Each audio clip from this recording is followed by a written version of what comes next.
ওনারা কি করলো, বললো যে হাতটা বেশি নাচে, তুই তো এমনি নাচুনি। তো পাশের একজন বলতেছে গলা ডাবায়া গদা গো, বুঝা নিব তো।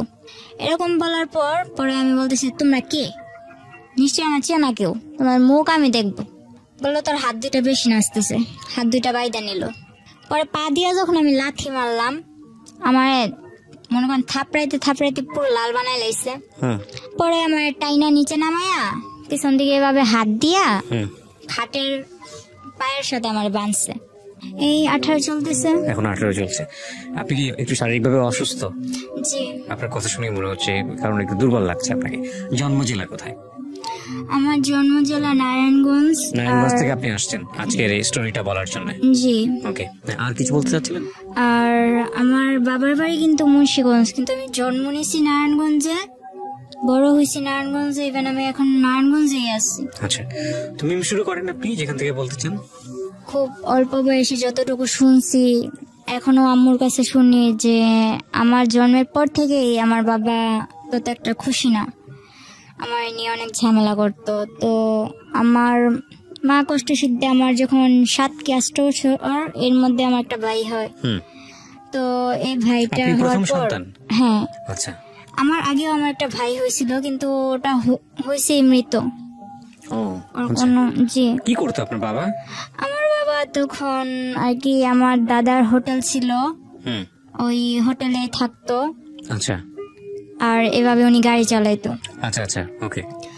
তো আমার বাবা যখন মনে করেন আমার বয়স 7, আর আমার ভাইয়ের বয়স এই ধরেন 2 কি 2.5 এরকম হবে, তখন আমার বাবা আমাদের ফালার কি অন্য জায়গায় বিয়ে করে। আপনার বাবা?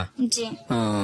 আমার বাবা আমার মার অজান্তেই অন্য জায়গায় বিয়ে করে। যখন আমার মা জানতে পারে আর কি, তখন জিজ্ঞেস করে তুমি কি এটা করছো ওরে। আর আমার মার বিয়ের পর থেকেই মনে করেন যখন আমি হইলাম, আমার ভাই হওয়া অব্দি ঠিক ছিল, যখন আমি হইলাম এরপর থেকে আমার মারে মারধর। আচ্ছা। মারে তো অনেক মারধর করছে। এরপর এরকম করে সংসার চলতেছে। আমার ভাইয়ের যখন 2 থেকে 2.5 বছর বয়স, আমার ধরুন 7 বছর বয়স, তখন আমার মা পারতেছিল না। এর মধ্যে আবার শুনছে যে বিয়ে করছে। তো আমার মা তো থাকার আর কোনো প্রশ্নই আসে না। আমার মা আমারে আর আমার ভাইয়ের নিয়ে আর কিছু না বলে নানু বাড়ি চলে আসে। এরপর আব্বু মনে করেন টিচার ডাকাইছে যে ও চলে যাবে কেন, ওরে বলো যে না যাইতে। তো আমার মা বললো তুমি এরকম করছো, তুমি বিয়ে করছো, শাদী করছো, আমার তো এখন আর কোনো দরকার নেই। তারপর যাই হোক মা গেছিল, আমাদের নিয়ে গেছিল বাবার বাড়িতে। যাওয়ার পর মারে আবার অনেক মারধর করতো, আর মারধর করতো, যতবার মারধর করতো আমার ভাইটার অনেক আদর করতো, কিন্তু আমার সামনে রেখে মারধর করতো। তো আমার ভাই যখন মনে করেন অনেক ছোট ছিল, তো আমার ভাইও তেমন একটা খানা দানা ঠিক মতো পাইতো না, আর আমার তো দেখতেই পারতো না আমার বাবা। তো আমার মা এসব সহ্য করতে না পেরে আমার নানু বাসায় চলে আসে। পরে ওই সময় আমার নানু অনেক গরিব ছিল, ওই ধানের মিলে কাজ করতো। আমার 2টা মামা আছে আর 3টা খালামুনি। তো আমার বড় খালামুনি অনেক আর কি জুয়া খেলে, এরকম হাজবেন্ডের কাছে ওনার বিয়ে হয়েছিল। তো ওই খালু জুয়া খেলতো, প্রায় সময় আমার খালা এই বাসায় থাকতো, বেশিরভাগ নানু বাসায় থাকতো। আবার আমার মার কপালে এরকম হইলো। আর মেজু খালায় যদিও একটু আল্লাহ দিলে ভালো নামাজি কালামি ব্যক্তির কাছে বিয়ে হয়েছে, কিন্তু উনি বাবার বাড়ির কথা শুনতে পারতো না। তো উনি মোটামুটি শান্তিতে ছিল। তো আমার মা ভাবতো যে আমার বড় বোনটা এভাবে কয়েকদিন পর বাবার বাসায় এসব থাকে। আমার ভাই 2টা, একটা মই চাষ গেছে। আচ্ছা। আর মই চাষ গেছে আমার মা যেমন কিছু আমার বাবার সংসারে থাকতে টুকিটাকি যেগুলা রাখতো ওগুলা জমাইতো বাবারে না জানায়া। তো ওইভাবে জমাইতে যেমন অনেকগুলা টাকা করে মামারে দিছে। তো মামা ওদিক থেকেও গেছে, মামা নিজেও কিছু জোগাড় করে গেছে। তারপর মনে করেন মামা মই চাষ, ছোট একটা খালা আছে, ছোট একটা মামা আছে, আর আমরা 2 ভাই বোন। এর মধ্যে বড় খালাও মনে করেন এই বাসায় থাকে, আমার মা ওই বাসায় থাকে। তারপর বড় খালার ঝামেলা শেষ করে বড় খালার বাসায় পাঠাই দিছে। আর আমার আম্মু বলতেছে, আমার আম্মু তখন কাঁথা সেলাইতো, আচ্ছা কাঁথা সেলাই করে সংসার করতো, দর্জি কাজও জানতো, টুকটাক করতো। পাশের বাড়ি একজন বুদ্ধি দিল যে তুই বাইরে চলে যা। আপনার মাকে বুদ্ধি দিল? জি। তখন কি বাবার সঙ্গে থাকতো না আলাদা হয়ে গেছে? না, তখন তো আমার মা আলাদা ভাবে আইসা পড়ছে। আচ্ছা আচ্ছা, মানে আপনারা কি মার সঙ্গে থাকতেন না বাবার সঙ্গে? মার সঙ্গে থাকতেন, দুই ভাই বোন। হ্যাঁ, এর মধ্যে আবার অনেক কিছু হয়েছে কি, যখন আমার মা আইসা পড়ে তখন 3 মাস পর আমার আবার নিয়ে যাওয়া হয় আমার ভাইটা। হ্যাঁ, আমার ভাইটা দুধের বাচ্চা, আমার ভাইটা নিতে পারে না। আচ্ছা, তো আমার এই নিয়ে যায়, নিয়ে বলতেছে যে তুই বাবার সাথে থাকবি না, তুই মার সাথে থাকবি। আপনাকে জিজ্ঞেস করেছেন? হ্যাঁ, কিন্তু কোনো দিন এতটা আদর করে নাই। আমার দাদু বাড়ির সবাই আমারে যতটা আদর তখন আমারে করছে যে তুই আমাদের সাথে থাকবি, মানে আপনাকে রাখার জন্য মূলত। কিন্তু আমার রাখতে পারে নাই। মানে আপনি ডিসিশন দিয়েছেন না আমি মার সঙ্গে থাকবো?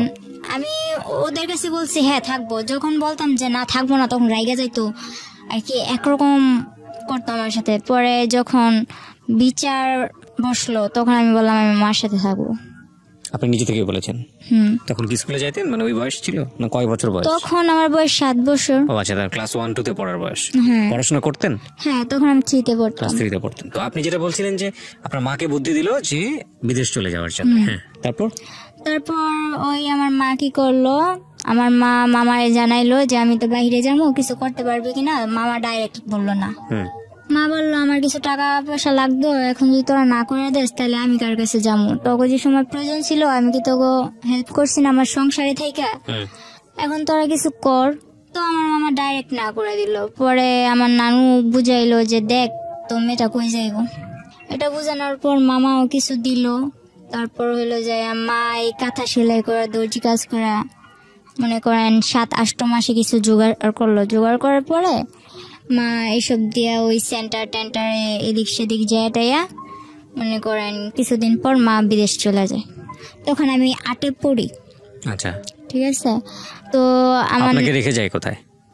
আমার নানির কাছে রেখে যায়। নানির কাছে রেখে যায়, ঠিক আছে। নানির কাছে ছোট মামা ছিল বাসায় আর ছোট খালা ছিল। তো আর আমার ভাইটারে আর আমার নানির কাছে রেখে যায়। আমার মা যাওয়ার 3 মাস পর আমার নানি মারা যায়। ওহো। আমার নানি মারা যাওয়ার পরে মনে করেন এখন তো আমার ছোট খালাটা সংসার হাল ধরলো। আমরাও খুব ছোট ছোট ছিলাম তখন। আমার মাদ্রাসায় দিল, স্কুল থেকে আইনা মাদ্রাসায় দিল। তখন ক্লাস 5-এ পড়ি। 5-এ পড়া অবস্থায় মনে করেন এখন আমার সামনে পরীক্ষা, এর মধ্যে আমার নানু মারা গেছে। আবার বলতেছে আমার ছোট খালামণির বিয়ে ঠিক হয়েছিল, 40 দিন যাওয়ার আগে বিয়ে দিতে হইব, নয়তো 40 দিনের পরে 18 মাস যাওয়ার আগে বিয়ে দিতে হইব। এগুলো কি বলেছে? এগুলো আর কি আশেপাশের লোকজন? হ্যাঁ, আশেপাশের লোকজন বলে যে মরার 18 মাস এগুলা বাছাবাছি করে আর কি ওনারা। তো এগুলা বলার পর কিছু করার নাই। নানি 40 দিন যাওয়ার পর 18 মাস যাওয়ার আগে আর কি 2 মাসের মধ্যে আমার খালামণির বিয়ে দিয়ে দেয়। তখন আমার কেবল 8 বছর, আমার ভাইটা 3 বছর। এরপর আমার নানু কি করবো, কিছু তো করার নাই। তো বড় খালার বড় মেয়ে যেটা আছে ওরে আনে, ও স্কুলে পড়তো, তখন এসএসসি দিছে, কলেজে ভর্তি হবে এমন সময় ওরা আইনা পড়ে। তো সংসারের হালটা ধরার পর মনে করেন কোনো মতে সংসারটা চলতেছে। তো হঠাৎ করে আমার ওই বোন মনে করেন কিছুর থেকে কিছু হইলে আমাদের দুনো ভাই বোন, আমার ভাইটা যে বাচ্চা, আমার ভাইটা কিন্তু এখন শুকায় গেছে, কিন্তু ছোটবেলা এত কিউট ছিল। আমার ভাইটার দেখলে সবাই যে না দেখবো ও আদর করতে চাইবো, এরকম মোটা টোটা ছিল। আমার ওই ভাইটার দিকে তাকায় ওর একবার মায়া হয়নি। ও শুধু মারতো, কথা থেকে কথা হইলে মারতো, আর আমার তো কোনো কথাই নাই। ওরে আনা হয়েছে এই সংসারের কাজ করার জন্য। আমার মা বিদেশ থেকে ওর জন্য এক্সট্রা খরচ দেয়। আমার মামারা বলে দেখ মুক্তি তোর যা লাগবো আমাদের বলে, কিন্তু ও দুনো ভাই বোনের যাতে কষ্ট না হয়। তখন মনে করেন আমার বোনটা কিছু থেকে কিছু লেগে তো যা তোর বাবার কাছে যা, বাবার কাছে পাঠাইতো। বাবা বলতো আমার কাছে আসছোস কেন, ডাইরেক্ট আমার কাছে আসার কি দরকার, মার কাছে থাকবি মার কাছে যা। মাও মাঝে মাঝে ফোনে বলতো তোর বাবার কাছে যা দেখ কিছু বলে কিনা, ওখানে থাকতে পারিস কিনা, এরকম কিছু বলতো মা। তো আমার মা না তখন 5-এ পড়ি, পরীক্ষার সামনে। তো এরকম করতে করতে আর কি সারাদিন কাজ করতাম, শুধু আমি ক্লাসটা করার টাইম দিত আমারে, আর বাকি সময় শুধু ঘরের কাজ করতো। বাকি সময় ঘরের কাজ করতাম। এমনকি আমার নানা এমন একটা সময় গেছে, আমি বাচ্চা মানুষ, যদি আমি আমার নানার কাপড় কাচা না দিতাম, আমার নানা পরিষ্কার জামা পরতে পারতো না। তখন আমি 5-এ পরীক্ষা দিব, 8-9 বছর পড়ছি। এরপর মনে করেন আমি কোনো প্রাইভেট কোচিং টোচিং কিচ্ছু করতাম না। পরে পরীক্ষাটা দিলাম, এরকম করে পরীক্ষাটা দিলাম।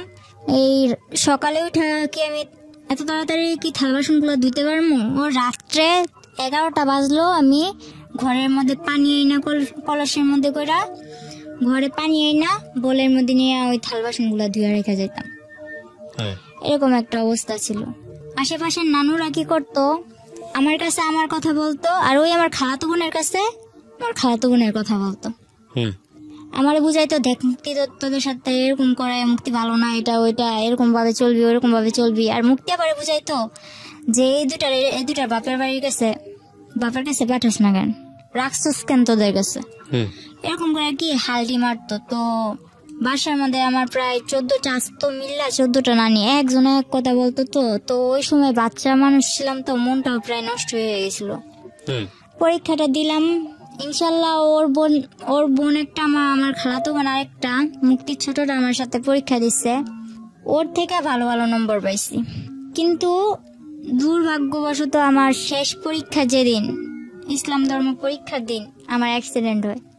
ওকে। যে অটো দিয়ে গেছি ওই পুরো অটোটা অ্যাক্সিডেন্ট হয়, কিন্তু আমার বেশি হয়। আমার ডান হাতের আঙুলটা ভেঙে যায়। ভেঙে যাওয়ার কারণে আমি সবটাতে ভালো পাইলেও ওই পরীক্ষাতে আমি কিছুই পাই নাই। তো বাসায় এগুলা নিয়ে অনেক কিছু হয়েছে, যে পরীক্ষা ফেল গেছে, এটা গেছে, ওইটা গেছে। তো আমার মারে বলতো কি যে আমি আমার মার সাথে কথা বলতে চাই না।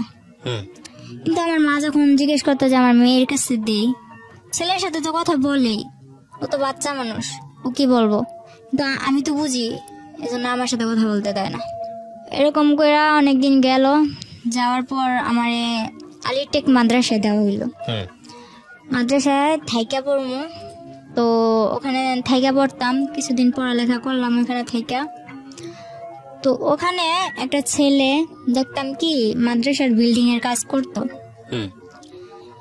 তো আমার ব্যাপারটা উনি কিছু কিছু হয়তো কারোর কাছ থেকে জানছে, যে আমার মা বিদেশ এরকম ওইরকম। আগে আমার অনেক জিজ্ঞেস করতো, আর এখন আমি এরকম দেখতেছেন, তখন কিন্তু আমার 12 বছর বয়স যখন, তখন আমি পুরো একটা, ধরতে গেলে আমার ভুটকি ছাড়া কেউ কথা বলতো না, এরকম আমি একটা মেয়ে ছিলাম, একটা হাতির মতো ছিলাম। ধরতে গেলে আমার হাতি বলতো সবাই, এরকম ছিলাম। টমেটো বলতো, অনেক সুন্দর ছিলাম। পরে বলতেছে কার কাছ থেকে এগুলো শুনছে, আমার ফ্যামিলির ব্যাপারে শুনছে। শোনার পর আমার একদিন বলতেছে, মাদ্রাসা থেকে বের হওয়ার পর 1 সপ্তাহ পর ছুটি নিয়ে বাসায় আসবো। বলতেছে যে আমি তো তোমার ফ্যামিলির ব্যাপারে সবই জানি। কে বলছে এটা? ওই ছেলেটার সঙ্গে আপনার কথা হতো? কথা হইতো না, কিন্তু পিছু রাখছে। আচ্ছা, কি নাম ছিল ছেলেটার? ফারুক। হ্যাঁ, ওই মিস্ত্রি কাজ করতো? হ্যাঁ। আচ্ছা, রাজমিস্ত্রি। হ্যাঁ। পরে ও আমার ডাকার পর আমি যখন গেলাম, বললো যে আমি তো এরকম তোমার সম্বন্ধে সবই জানি। তো বললাম তো আপনি জানেন আমার কি। আর আমার একটা স্বভাব ছিল কি, ছোটবেলা যতই আমার মারধর করুক আর যতই যাই করুক, একটা অনেক গুরুত্বপূর্ণ আমার কথা বলতেছে, কিন্তু আমি ঘোড়ার মতো ফালাইতেছি। মানে আমার কোনো কেয়ার নাই ওর সাথে না। তো উনি ওনার মতো বইলা গেছে, আমিও আইসা বসছি। এরপর আমার মা বিদেশ থেকে ছুটিতে আসে। ছুটিতে আসার ঠিক একদিন আগে আমার মামা 50,000 টাকা পাঠাইছিল। তো আমার নানা আবার কি করছে, ওগুলা ঘরে না রাইখা ওগুলা আমার খালামণি গো বাসায় রাখছে। আচ্ছা। আর আমার খালাতো বোন যেটা আছে, ওটা বড় খালাদের ঘর তুলবো, এজন্য ওগো বাসায় গেছে। তো আমি যেমন পারছি তেমন মনে করেন লবণ টবণ বেশি দিয়া শাক রান্না করছি। তো আমার নানা কান্না করে আর বলে যে মুক্তিরে তো আমি আনলাম, কিন্তু কোনো সায় পাইলাম না। তুই ছোট হইলো, তুই আমার যে লবণ বেশি দিয়ে হইলো ভাত মুখে তুলে দিতেছস, এটাই আমার কাছে অনেক। এগুলা বইলা নানা কান্না টান্না কইরা ওই লবণ ওলা শাক দিয়ে ভাত খেয়ে উঠে গেছে। তো নানাও বাজারে গেছে, বোনও ওনার বাসায় গেছে, বাড়িতে আমি একা। তো একটা ব্লেন্ডার দিয়ে আমি আমার মেজো খালাগো বাসায়, যেটা বর্তমানে সুখে আছে আমার মা খালাদের সবার কাছ থেকে বেশি, আমার ভাইটারে বলি যে এটা নিয়ে খালামণিদের বাসায় দিয়ে আয়। তো আমার ভাইটা ওখানে গেছে। ভাইটা যাওয়ার পর আমার সাথে এরকম একটা বিশ্রী ঘটনা ঘটে আমি ভাবতে পারি নাই। হালকা শীত হালকা গরম, তো আমি লেপ নিয়ে শুয়ে আছি। এর মধ্যে দুইটা লোক বোরকা পরা, মনে করেন বোট জুতা পরা, চশমা পরা, আর কি চেনার কোনো ক্ষমতা নাই, বলতেছে যে আইসেই চুলে ধরছে। চুলে ধরার মাত্র যখন আমি চিৎকার দিব, তখন মনে করেন টিভি সাউন্ড পুরো 100। আর আমার এক নানা, পাশের ঘরের নানা, উনি ফুল সাউন্ড দিয়া বক্স বাজাইতেছে। আর আমাদের বাড়ির সবাই মনে করেন দাওয়াত খাইতে গেছে। তো এমন সময় আসছে ওই 50,000 টাকা ই করার জন্য। এখন আমার জিজ্ঞেস করতেছে চাবি কই। তো আমি বাচ্চা মানুষ, আমি কি করবো, আমার শুধু এতটুকুই কথা যে আপনারা কে, মুখ দেখান আপনারা কে। তখন আমি হাত দিয়ে অনেক কালাবালি করলাম যে আমি মুখটা দেখবো, কিন্তু ওনারা কি করলো, বললো যে হাতটা বেশি নাচে, তুই তো এমনি নাচুনি। তো পাশের একজন বলতেছে গলা ঢাবায়া কথা গো, বুঝা নিব তো। এরকম বলার পরে আমি বলতেছি তোমরা কে, নিশ্চয়ই আমার চেনা কেউ, তোমার মুখ আমি দেখবো। বললো তোর হাত দুটা বেশি নাচতেছে, হাত দুইটা বাইদা নিল। পরে পা দিয়া যখন আমি লাথি মারলাম, আমার মনে করেন থাপড়াইতে পুরো লাল বানাই লাইছে। পরে আমার টাইনা নিচে নামায়া পিছন দিকে এভাবে হাত দিয়া খাটের পায়ের সাথে আমার বাঁধছে। এখন পা দিয়া লাইতেছে দেখে বলে যে পাটা বেশি নড়ে, পাটাও বাঁচছে। শেষে বেশি রকম চিল্লাইতেছি দেখা বাড়িতে তো কেউ নাই, সুযোগ আরো ভালোবাসে, আমার মুখটাও বাঁচছে। বাঁধার পর মনে করেন কিছুদিন আগে নানা নতুন ফ্রিজ কিনছে, ফ্রিজটার মধ্যে একটা দাম করে লাথি মেরে বললো কি যে সুখ বেশি হয়ে গেছে, ফ্রিজও আনছে করে। এটা বললে ড্রয়ারটা ভাঙছে, কিছু পায় নাই। না পাওয়ার ফলে আমার 2-3টা লাথি মেরা আমার পায়ে নুপুর ছিল, ওই নুপুর গুলা নেয় নাই, কিন্তু কানে যে ধুলগুলা ছিল ওগুলা নিয়ে গেছে। কিছুদিন আগে আমার মা পাঠাইছে। তো এরকম করে নিয়ে যাওয়ার পর আমার মা আসার একদিন আগের ঘটনা এটা।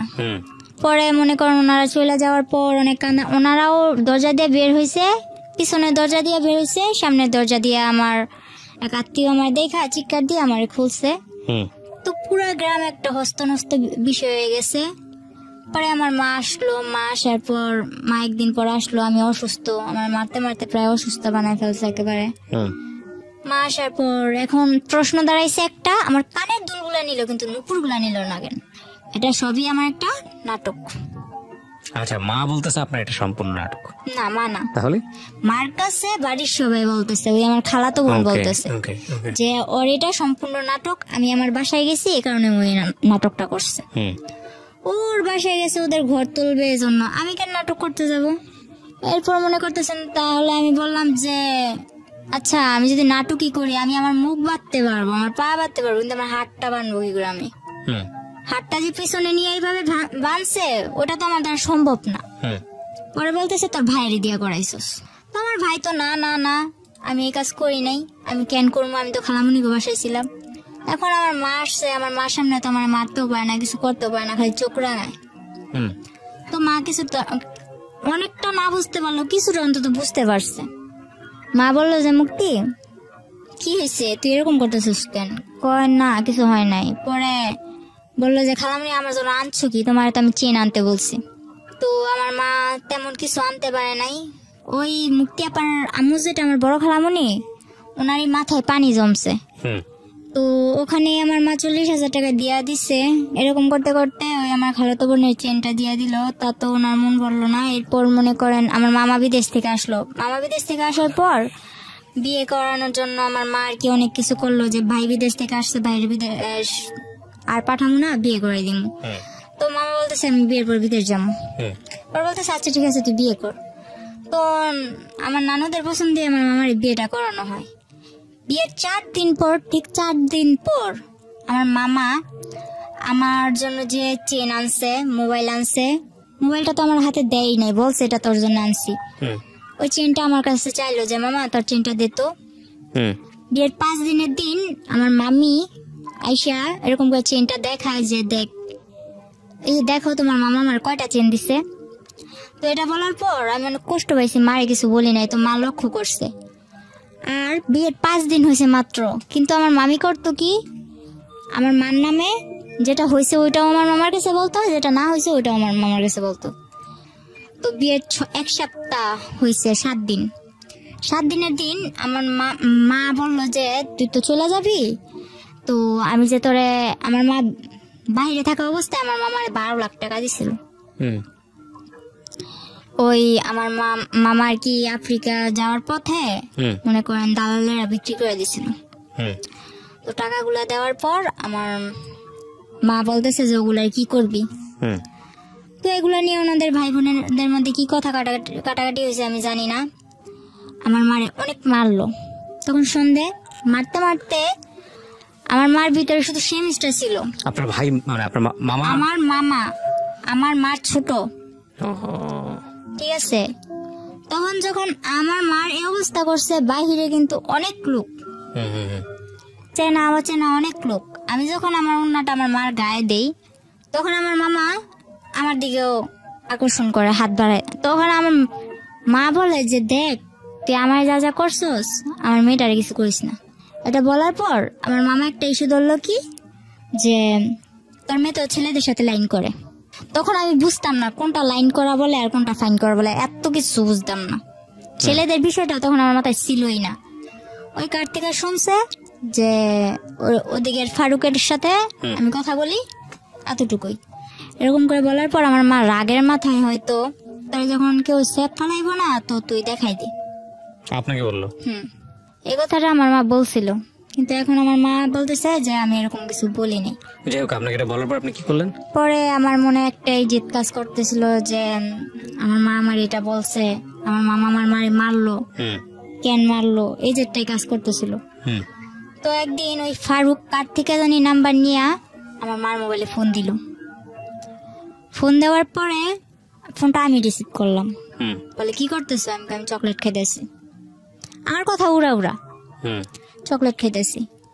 পরে বলতেছে যে তুমি তো মাদ্রাসায় আসো না, কি ব্যাপার? পরে আমি বলতেছি যে আসি না আসি ওটা আমার ব্যাপার। পরে যখন আমার মা চিল্লাচিল্লি করতেছে, মা কান্নাকাটি করতেছে, এটা দেখে বলতেছে কয় আসো চলো আমরা একদিন ঘুরতে যাই। তো আমি তোর লগে কই ঘুরতে যাবো? তুই কি আমার বিয়ে করবি? তুই কি আমার বিয়ে করবি যে তোর সাথে আমি ঘুরতে যাবো? উনি কি তুই তো করে করতেন নাকি? ঘটনার পরে তুই করলেন? তুই করেই বলতেন? না, ওরা আমি তুই করে বলতাম। আচ্ছা, তারপর? পরে বলতেছে হ্যাঁ তোমায় আমি বিয়ে করবো। তো আমি বললাম আচ্ছা ঠিক আছে রাখ, এতটুকুই। তো ওই কথাটা মনের ভিতর গাইতে নিছে যে তুই কি আমার বিয়ে করবি, কিন্তু আমি কিন্তু এত কিছু মনে করিনি। এরপর দিন 14ই ফেব্রুয়ারি, ঠিক আছে, ওই দিন 14ই ফেব্রুয়ারি ছিল। মাদ্রাসায় তেমন কোনো অনুষ্ঠান ছিল না, কিন্তু আর কি বান্ধবীরা একরকম জামা পরা, তারপর হইলো যে সব একরকম ড্রেস পরা কিছু একটা আর কি খাবার দাবারের আয়োজন করবো এরকম। তো 14ই ফেব্রুয়ারির দিন আমি বাসা থেকে বের হই। মনে করেন মোটামুটি আমার হাতে আংটি ছিল, ব্রেসলাইট ছিল, পায়ের নুপুর, পায়ের আংটি, গলায় চেন, দুল এসব ছিল স্বর্ণের। তো এগুলা পয়রা টয়রা বের হয়েছি। তো আমার মার, আমি একটা মেয়ে, আমার মার তো অনেক আউস আছে না। তো আমি অনুষ্ঠানে যাইতেছি, আমার মা নিজের হাতে আমার সাজাই দিছে। তো যাওয়ার সময় আমি আমার মার কাছে টাকা চাই, আমার মা বলে যে টাকা নাই। আমার মার আবার মামা মারার পর দাঁত ব্যথা হয়ে গেছিল, বলতেছে 500 টাকা আছে, এই টাকাটা নিয়ে আমি যাবো, ডাক্তার কাছে যাবো। তো আমি বললাম আমি এটা নিয়ে যাবো। মা বললো না। তো আমি বলতেছি আমি এটা নিয়েই যাবো। মা বলতেছে না, এটা বললে মা মাঠে গেছে। তো মাঠে যাওয়ার পর আমি ওই টাকাটা নিয়ে মাদ্রাসায় যাই। মাদ্রাসায় যাওয়ার পর ওখানে তেমন কিছু হয়নি। মাদ্রাসায় যাওয়ার পথে ওই ফারুক বলতেছে কি হলো তোমার গাল টাল এরকম লাল কেন?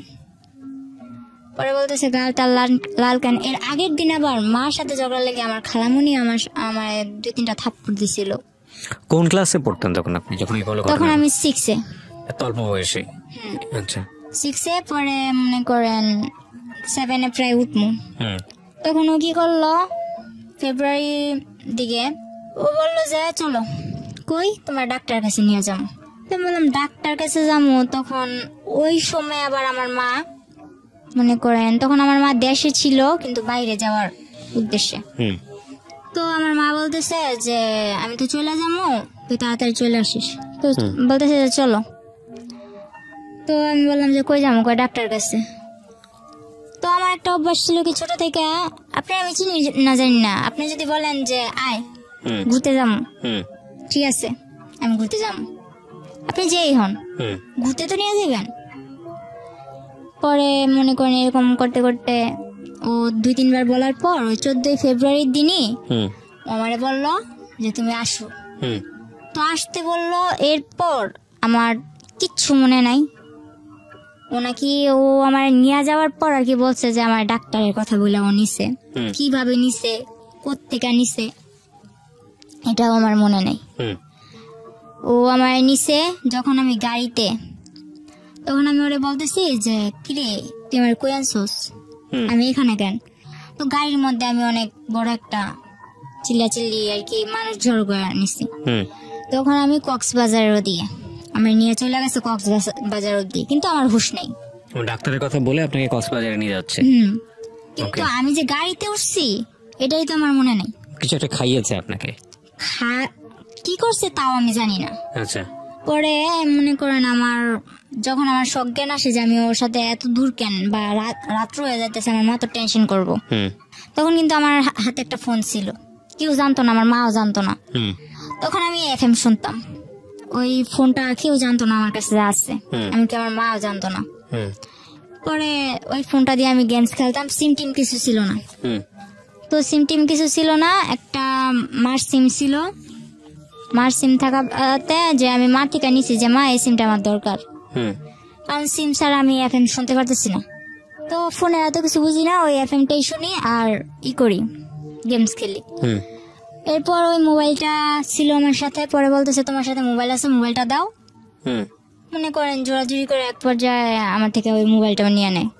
পরে আমি যখন চিল্লাচিল্লি করে মানুষ জড়ো করি, তখন ওর বাসায় ফোন দিয়া কিভাবে কি ম্যানেজ করলো জানি না, ওর বাসার লোক বলল যে আমি ওর খালামণির মেয়ে, রাগ কইরা চলে আসছি ঢাকা, আমার নানু বাড়ি, রাগ করে চলে আসছি। এখন উনি আমার মা বলতেছে, ওর খালামণি বলতেছে যে ওর খালামণি আমার মা, ওর মা এখন বলতেছে যে আমার যাইতে দিতে। আমি একটু পাগলা টাইপের, আমার কিছু মনে থাকে না, তো আমার জিজ্ঞেস করতেছে তোমার বাড়ি কই। তখন আমি এটাও বলতে পারতেছি না যে আমার বাড়ি কই। মানে এটা কোথায় নিয়ে গেছে আপনাকে? এটা তখন কক্সবাজার। কক্সবাজার কার বাসায়? গাড়িতেই। গাড়ির মধ্যেই? হ্যাঁ, গাড়ির মধ্যে আমি চিল্লাচিল্লি শুরু করছি আমার কই নিয়ে আলি। আচ্ছা, ও গাড়ির লোকজনকে বলতেছে। আচ্ছা। পরে এক পর্যায়ে ওরে গাড়ির লোকগুলা ছেড়ে দেয়। ছেড়ে দেওয়ার পর চকরিয়া ওর খালাতো ভাই রুবেল ওর বাসায় নিয়ে, মনে করেন আমার 2 ঘন্টা রাখতে পারে না, আমার পাগলামানি দেখে গিয়ে আমি বাসায় যাবো, আমি বাসায় ফোন করবো। তখন তো আপনি জানতেন না যে আপনি কই যাচ্ছেন, কোথায় যাচ্ছেন। হ্যাঁ, তখন ওটা কোন জায়গায় এটাও জানতাম না, কিন্তু ওরা কি বলতেছে আমি কিছু বুঝতেছি না। আমি খালি হা করে তাকায় থাকতাম। তো এক পর্যায়ে ওর মামাতো ভাই আর মামাতো ভাইয়ের বউ আমার বুঝাইলো, দেখো সামনে ওই পুলিশ ক্যাম্প দেখছো, যদি এখন তুমি এমন করো তাইলে মনে করো বলবে যে তুমি কোত্থেকে আইসো না আইসো, তোমার এদিক থেকে ধরে নিয়ে যাইয়া ওদিকে অনেক মারপিট করবো। ও আমার কি করলো, এইসব বুঝাই টুজা বললো যে চলো আমরা বিয়ে করবো। তো আমি বললাম বিয়ে করে কারে, আমি এসব বুঝি না, আমি বাসায় যাবো। আচ্ছা ঠিক আছে, তাহলে তুমি এক জায়গায় চলো, ওই জায়গা থেকে কাজ শেষ হলে তুমি তোমার বাসায় যাইবা, আমি নিজে নিয়ে দিয়ে আসবো। তো এদিক দিয়ে আমার বাড়ির সবাই হয়রান, আমার মা ও বিদেশ টিদেশ যাওয়া বাদ, আমার মেয়ে কই। এদিক দিয়া মনে করেন আমার নানার ছোট ভাইয়ের ছেলে যারা আছে ওরা অনেক প্রভাবশালী, এলাকার মেম্বার চেয়ারম্যান, ওরাও মনে করেন কেস টেস কইরা মনে করেন একরকম অনেক কিছুই করছে আমার জন্য। পরে ওরা বলতেছে আমি বাসায় যাবো, এর মধ্যে আমার কিছুতেই বাসায় যেতে দিব না। পরে নিল কাজী অফিসে, আমি বুঝতে পারি নাই যে এটা কাজী অফিস। কয়েকটা লোক আসলো, ওর মা, ওর বাবা, ওর মামা, ওর আরো 2-1 আত্মীয় ওখানে সবাই উপস্থিত ছিল। তো আমার যে সময় বিয়ে হয় তখন কিন্তু আমি হাফ প্যান্ট পরি, এরকম অবস্থা। তো বিয়ে করে আপনাকে, জোর করে আপনাকে বিয়ে করে। আমি ওর খালাতো বোনের সাথে খেলি, ওখান থেকে ডাক দিয়ে আমারে মনে করেন ও আমারে বিয়ে করে, কিন্তু আমি বুঝতে পারি না ওরা কি বলতেছে, এটা তো আমি বুঝি না। তো সবাই মিলাদ পড়তেছে, আমিও মনে করেন মোনাজাত ধরে মিলাদ পড়তেছি। আমার মোনাজাত ধরতে বললো, আমি মোনাজাত ধরলাম, আলহামদুলিল্লাহ বলতে বললো, আমি আলহামদুলিল্লাহ বললাম, কবুল টবুল কিছু না, শুধু আলহামদুলিল্লাহ। এরপর সবাই মিষ্টি খেতেছে, আমিও চাইয়া মিষ্টি নিলাম, খাইলাম, কিন্তু এটা যে আমার বিয়ের মিষ্টি আমি জানি না। তো এর পরের দিন যখন মনে করেন ও ওরে আর আমার এক রুমে থাকতে দেয়, ওর খালাতো ভাইয়ের বউ, ওর মাও আমারে বুঝায়, তখন আমি বললাম মানে কি, আমি তো থাকবো না। এরপর আমার অনেক কান্নাকাটির পর আমি আমি আমি- আমি আমার বাসায় যাবো, আর কিছু জানি না, ব্যাস এতটুকুই। পুরো একটা বিশৃঙ্খলা করে লাইছি, পুরো পাগল বানাই লাইছি। পরে বললো যে ও তো তোমার বিয়ে করা স্বামী, এখন যদি তুমি এরকম করো তাহলে তো তোমার পুলিশে দেওয়া হইব, তুমি স্বেচ্ছায় বিয়ে করছো, এখন তুমি এরকম করতেছো।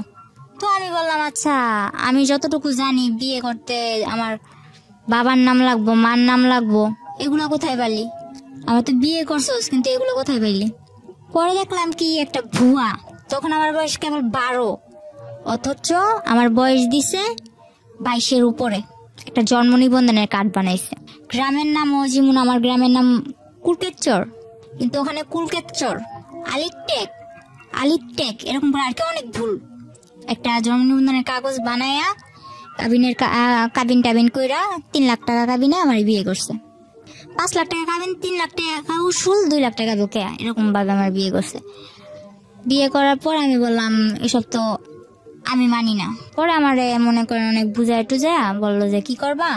তারপর বললো আচ্ছা তুমি ওর সাথে থাকো, থাকার পর কয়েকদিন পর তোমরা আবার তোমাকে বাসায় চলে যাবা। আচ্ছা ঠিক আছে, ওর সাথে থাকলাম। মনে করেন ওর সাথে থাকার পর আমার প্রথম রাতেই মনে করেন আমি 1 সপ্তাহ হসপিটাল, আমার অবস্থা খারাপ। প্রথম যেদিন ওর সাথে এক ঘরে ছিলাম তখনই মনে করেন আমি 1 সপ্তাহ হসপিটাল। তখন ওর মা বাবা কি করলো, বললো যে আচ্ছা ওই বাসায় থাকা লাগবো না, তোর বোনের বাসায় ওরে নিয়ে চলে যা। তো আমার ননাসের বাসাটা পাহাড় অঞ্চলে ছিল, ওখানে ছিলাম। থাকার পর ওখানেও কয়েকদিন থাকার পর আমার শ্বশুর বললো ঠিক আছে, এবার আমি গ্রামের কিছু মানুষ জানাইয়া বউরে ঘরে তুলে নিয়ে আসি। তো এগুলা করার পর গ্রামের কেউ মানে না, যে ও না জানায় বিয়ে করছে, ও বউ ঘরে তুলতে পারবো না, এটা ওইটা। তো আমার শ্বশুর কেউ না জানাই আমার ঘরে তোলে, কেউ জানে না। পরে এক পর্যায়ে যখন আমার ঘরে তোলার পরে আর এখন আমার শাশুড়িও মানতে পারে না। আমার ননদ যেটা, আমার 7টা ননাস, 5টা ননাস, 2টা ননদ, একটা ভাসুর। তো এরপর মনে করেন ওরা আমার মানে না। যখন ওরা কেউ না মানে তখন আমার শ্বশুর আর ও আমার অনেক সাপোর্ট করে। তো আমার বিয়ের 19 দিনের দিন ও আমার ফোন করতে দিছে আমার বাসায়। যখন আমি ফোন করছি তখন আমি দুনিয়া পেয়ে এসেছি, এই বুঝি আমার নিয়ে যাইব। তো আমি ফোন করার পর যে ঠিকানা দেই, ওই ঠিকানা দেওয়ার পরে মনে করেন ওরা আমার ওই জায়গা থেকে আবার অন্য জায়গায় সরায় নেয়। ওরা অন্য জায়গায় ঠিকানা দিলে আবার ওই জায়গা থেকে আবার আরেক জায়গায় সরায় নেয়, এই অবস্থা। তো আমার বাড়ির লোক ওই চট্টগ্রাম পুরা ভাইজা খাইছে আমার জন্য, কিন্তু কিছু আমার খুঁজে পায় নাই। পরে এক পর্যায়ে আমার বাড়ির লোক বলতেছে তুই তো মিথ্যা কথা বলস, তুই তো মিথ্যা বলছিস, তুই চট্টগ্রাম নাই, তুই অন্য জায়গায় আসছিস। পরে আমার বাড়ির লোকেরও আর বুঝাইতে পারলাম না, সবাই এক পর্যায়ে। আর আমার গ্রাম, এমনকি আমার মাও জানে যে আমি প্রেম করা লাইন করা চলে গেছি। ওই যে ঝগড়া হয়েছে, মামাই কথা বলছে, ওই মামার কথা ধরে আমি প্রেম করছি, প্রেম করে চলে গেছি। সবাই যখন জানে আমি প্রেম করে চলে গেছি, সবাই আমার কথা এই কথাটা বলে। তো মাইনা নিলাম, আচ্ছা যাও, আমি প্রেম করে বিয়ে করছি, এখন কি করবো বলো। পরে এর মধ্যে জানি যে বুঝতে পারলাম আর কি আমার শরীরটা বেশি একটা ভালো না, কিছু খেয়ে পেটে রাখতে পারি না, আর মাথাও ঠিক মতো উঠাইতে পারি না। তো পরে শুনলাম যে আমি প্রেগনেন্ট। তখন তো মনে করেন আমার উপর আসমান জমিন কিভাবে বাইনটা পড়ে, এরকম একটা অবস্থা।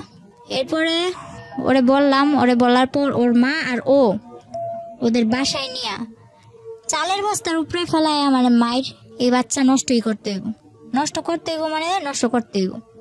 আমার এক বান্ধবী বললো, ওর সাথে আমি ফোনে যোগাযোগ করলাম। কত বয়স ছিল তখন বাচ্চাটার? তখন আমার বয়স ছিল, বাচ্চাটার বয়স 2 মাস। তারপর পরে মনে করেন আমার বান্ধবী বললো যে বাচ্চাটা নষ্ট করিস না, সবকিছু দায় দিতে পারবি আল্লাহর কাছে। ফারুক তখন কি করতো? তখন ও হোটেল চালাইতো। ইন দ্য মিন টাইম কি আপনার বাড়ির সঙ্গে যোগাযোগ হয়েছে, কথাবার্তা হয়েছে? হ্যাঁ হয়েছে।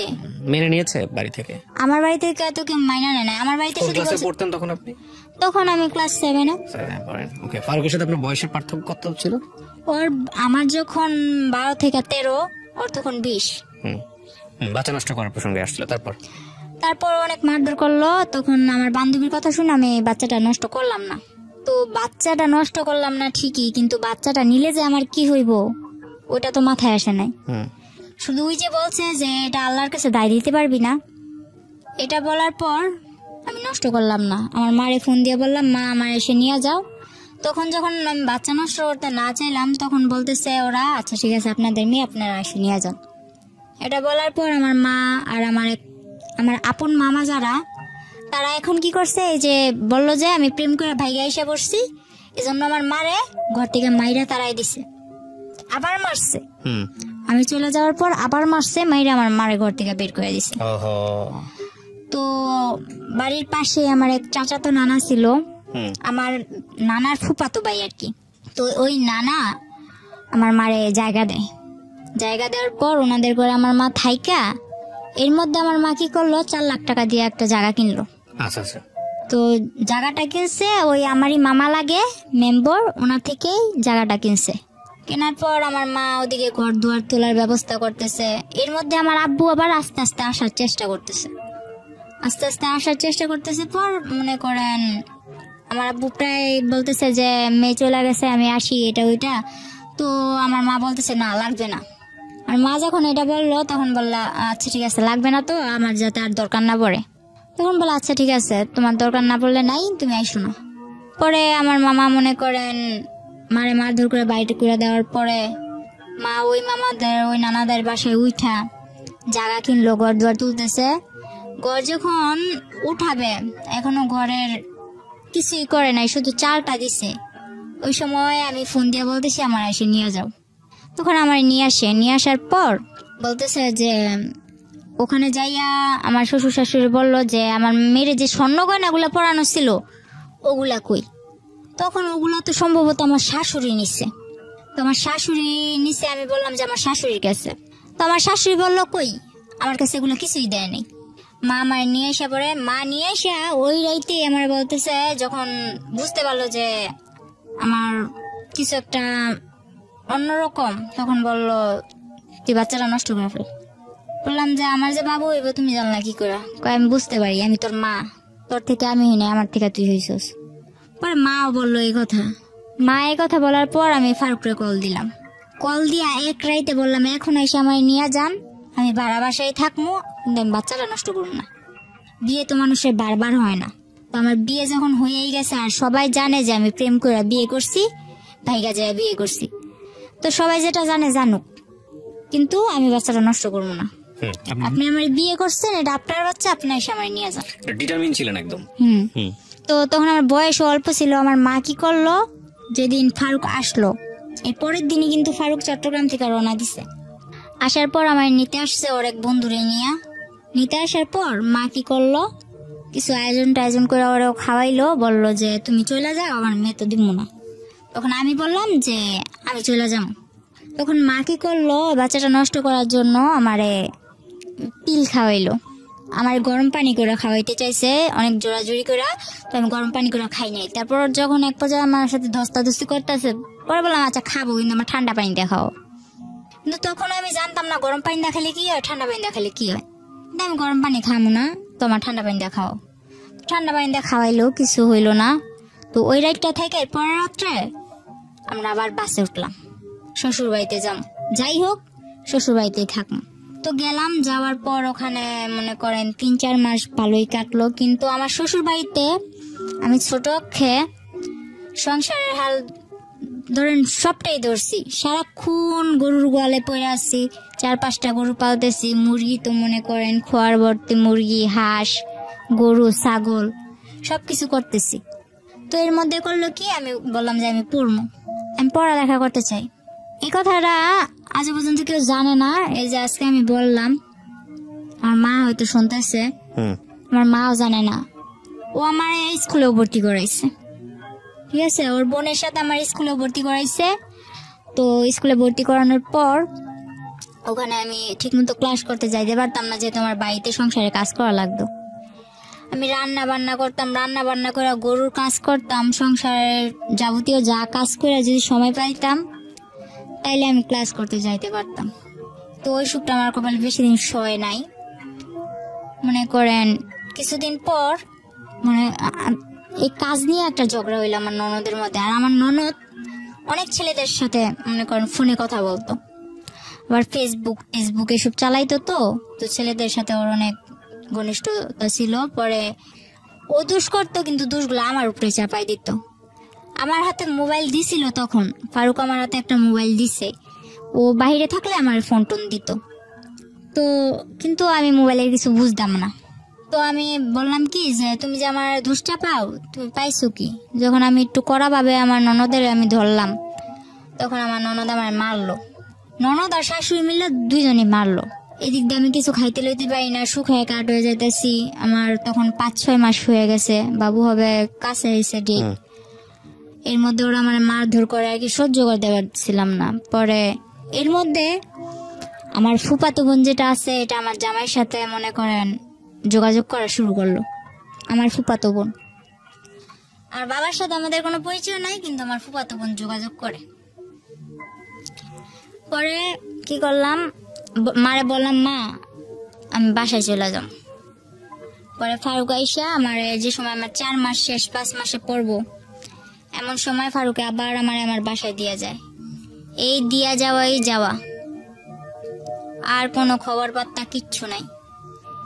আমার বাবু হওয়া অবধি, আমি আমার বাবু হওয়ার 3 মাস পর শ্বশুর বাড়ি গেছি, এ অবধি না 2 টাকা খরচ, না আমার কেউ দেখতে আসা, না কোনো কিছু। মা তো মনে করেন একদম আমারে একটার পর একটা খোঁটা দিয়েই যাইতেছে। সবাই দেয়, প্রেম করে বিয়ে করছো, এখন কে লেগে এরকম হেলা করবো? তো প্রেম করে বিয়ে করছি না কি করে বিয়ে করছি, ওটা তো তোমরা কইলেও বিশ্বাস করতেছো না। তো যা কর ওনারা ওনার মতো কয়ে যায়, আমিও আমার মতো শুনি। তো ফারুকরে বললাম যে এবার কি করবা, আমার তো তোমরা কেউ দেখতে আসো না, আমি কি করবো বলো, আমি কি জবাব দিব? তো এক পর্যায়ে ও বললো যে তোমার কিছু জবাব দেওয়া লাগবো না বাবু, আমি আসবো। তো হঠাৎ করে একদিন বললো আসবো, ঠিক আছে ও আসলো। ও যেদিন আসলো তখন ওই দিনই আমার বাবু হইব। তো ওই দিন আমার ডেলিভারি হইলো। ডেলিভারি হওয়ার পর ও আমার মার হাতে, আমার ডেলিভারি হওয়ার সময় প্রায় খরচ গিয়েছিল 12-13 হাজার টাকা, কিন্তু ও আমার মার হাতে খরচ দিল মাত্র 2,000 টাকা দিয়া। পরে বলতেছে যে আমি এবার আমার বাসায় যাওয়া লাগবো। শুধু মেয়েটার মুখ একবার দেখা বাসায় আনার পর, ও মেয়েটার মুখ দেখা ও বলে এবার আমার বাসায় যাওয়া লাগবো। তো ঠিক আছে, ও বাসায় গেল। বাসায় যাওয়ার পর আমার বলতেছে যে মিষ্টির জন্য টাকা পাঠাও, বাবু হয়েছে মিষ্টির জন্য টাকা পাঠাও। তো মা বলতেছে তাহলে তুমি যখন মিষ্টির জন্য টাকা চাইতে পারো, তাহলে তোমাকে ওই দিক থেকে তো মিষ্টির জন্য টাকা পাঠাইবো। তো ওগুলা দাও। মা বললো যে তো ওগুলা দাও, বলে না আপনি পাঠান। তারপর মা বলতেছে তুমি যেগুলা দিয়ে পাঠাইবা বিকাশে পাঠানোর দরকার নাই, তুমি ওগুলা দিয়ে ওদিকে দিয়ে দাও, আর তুমি যেগুলা দিতা ওগুলা আমি আমার এদিক থেকে এগুলা দিয়ে মিটমাট করে দিই। এগুলা করার পর মার মধ্যে ওর মধ্যে অনেক কথা কাটাকাটি হয়েছে। আমার বাবুর যখন 3 মাস বয়স, পরে ও আসলো 2 কেজি মিষ্টি নিয়ে ওর বাবারে নিয়ে আসছে, অথচ আমার বাড়ি থেকে ওর 20 কেজি মিষ্টির দাম পাঠানো হয়েছে। পরে ওর বাবা নিয়ে 2 কেজি মিষ্টি নিয়ে আসছে, ভালো কথা। আমার মা যা আপ্যায়ন করা লাগে করছে, করার পর আমারে আর আমার বাবুরে ওদের কাছে দিয়ে দিছে যা লাগে, মনে করেন দোলনা থেকে শুরু করে আমার বাবুর যা লাগে, আমার যা লাগে আপনার সামনে দিয়েছে। হ্যাঁ হ্যাঁ। কেমন লাগছিল এই মুহূর্তে? ওই মুহূর্তে তো আমি আর কি, আমার যে বাবু হয়েছে, আমার বাবু কিন্তু আপনার বয়স কত ছিল এই সময়টাতে? তখন আমার বয়স 14। বুঝতেন মা তো সার্বজনীন, মার আবেদন তো সার্বজনীন, সেটা যে বয়সই হোক না কেন। এতটা বুঝতাম না, কারণ আমি জানতাম এটা একটা বাবু, কিন্তু এটা যে আমার মেয়ে, আমার বাবু, এটা যে আমার একটা অংশ, ওগুলো এত কিছু না। তবে বাবুটা হাত পা নাড়ায় আমার সাথে খেলে, বাস এতটুকুই, আর কিচ্ছু না। আর এর মধ্যে আমার সমস্যার কারণে আমি আমার মেয়ের বুকে দুধটুকুও খাওয়াতে পারিনি। তো আমিও হাসতে খেলতে খেলতে, যে 3 মাস ছিলাম তখন তো আমার মেয়ে কিনা জন্মের পর থেকে ওরে যে হসপিটাল থেকে বাসায় নিয়ে আসছে, বাসায় নিয়ে আসার পর থেকে তো ওরও কোনো খোঁজ নাই, আমারও কোনো খোঁজ নাই। ও ঘুমাইতেছে আমার মার কাছে, আমি পাত ফিরে অন্য দিকে ঘুমাইতেছি। এটা যে আমার মেয়ে কোনো দেখশন নাই, বুঝতামই না। তো 3 মাস তো এভাবে হেসে গেলে কাটাই দিলাম। ওখানে যে আমার জন্য কি অপেক্ষা করতেছে ওটা তো আমার এত কিছু মাথায় ছিল না। বললাম হ্যাঁ শ্বশুর বাড়ি যাবো, মেয়ে হয়েছে শ্বশুর বাড়ি যাবো। তো গেলাম, আমার মা একেবারে সুষ্টা অব্দি আমার দিয়ে দিল যা লাগবো। আমার জন্য ট্যাং, আমার মেয়ের জন্য ওই সেরোলাক্স 7 মাস অব্দি যা খাবার লাগবো আমার মেয়ের সব খাবার আমার মা দুধের ডিবি টিবি যা লাগে সব কিনে দিছে। ওই বাড়িতে যখন পাটা রাখছি, রাখা মাত্র আমার শাশুড়ি কি করলো, কি আনছে পর যা নিছি আর কি, শুধু দোলনাটা ঘরের মধ্যে ঝুলাই দিছে, এভিনে আর একটা সুতাও আমি চোখে দেখিনি। আমার মা 22,000 টাকা খরচ করে আমার মার গলার চেন বিক্রি করে আমারে এত সবকিছু কিনা এটা দিল, কিন্তু আমার মার চেন বিক্রি করার মূল্য রইলো কি, আমি তো কিছুই পাইলাম না যাইয়া, শুধু দোলনাটা ঝুলাই দিছে মাঝোটে। পরে আমার মেয়েটারে আমি তবু অনেক চেষ্টা করছি, একটু মা বলছে যে বুকে দুধ খাওয়ানোর সুতা দিয়া তুই একটু রেস্ট নিতে পারবি, আরামে থাকতে পারবি। তো যখন আমি বলতাম যে আমার বাবুরে দুধ খাওয়াইতে হইব, তখন বলতো না, দুধ খাওয়াইতে হইব না। ওনারা ওইসব তখন আমার মেয়ে কি খাইতো, ল্যাকটোজেন 2 না 3 খাইতো এরকম আর কি। ওইসব দুধের ডিবি টিবি নিয়ে ওনাদের কাছে তো ওগুলো কবজা। আমার মেয়ের কি দিত, সাগুদানা আছে না, সাগুদানা ভিজায় রাখতাম পানি দিয়ে, পরের দিন সকালবেলা উঠে ওগুলো জাল দিয়ে সারাদিন খাওয়াইতাম। আর আমি সারাদিন থাকতাম মাঠে। আমি বললাম যে আমি শুনছি 5-6 মাসের বাচ্চা গো আলাদা আলাদা ফলের রস খাওয়ায়, দুধ খাওয়ায়, এটা খাওয়ায়, ওইটা খাওয়ায়, ডিম খাওয়ায়, নুডলস খাওয়ায়, কিন্তু আমার মেয়ে তো ভাত খাওয়াইতেছে। তো আমার মেয়েও মাশাআল্লাহ শিখা গেছে ভাত খাওয়া। তো আমি ওর বাবারে জানাইলাম যে এভাবে কিছু হলে আমি সারাদিন মাঠে থাকি বাড়ির বউ হইয়া, আর আমার মেয়েটা এভাবে থাকে, আমি তো এভাবে পারতেছি না।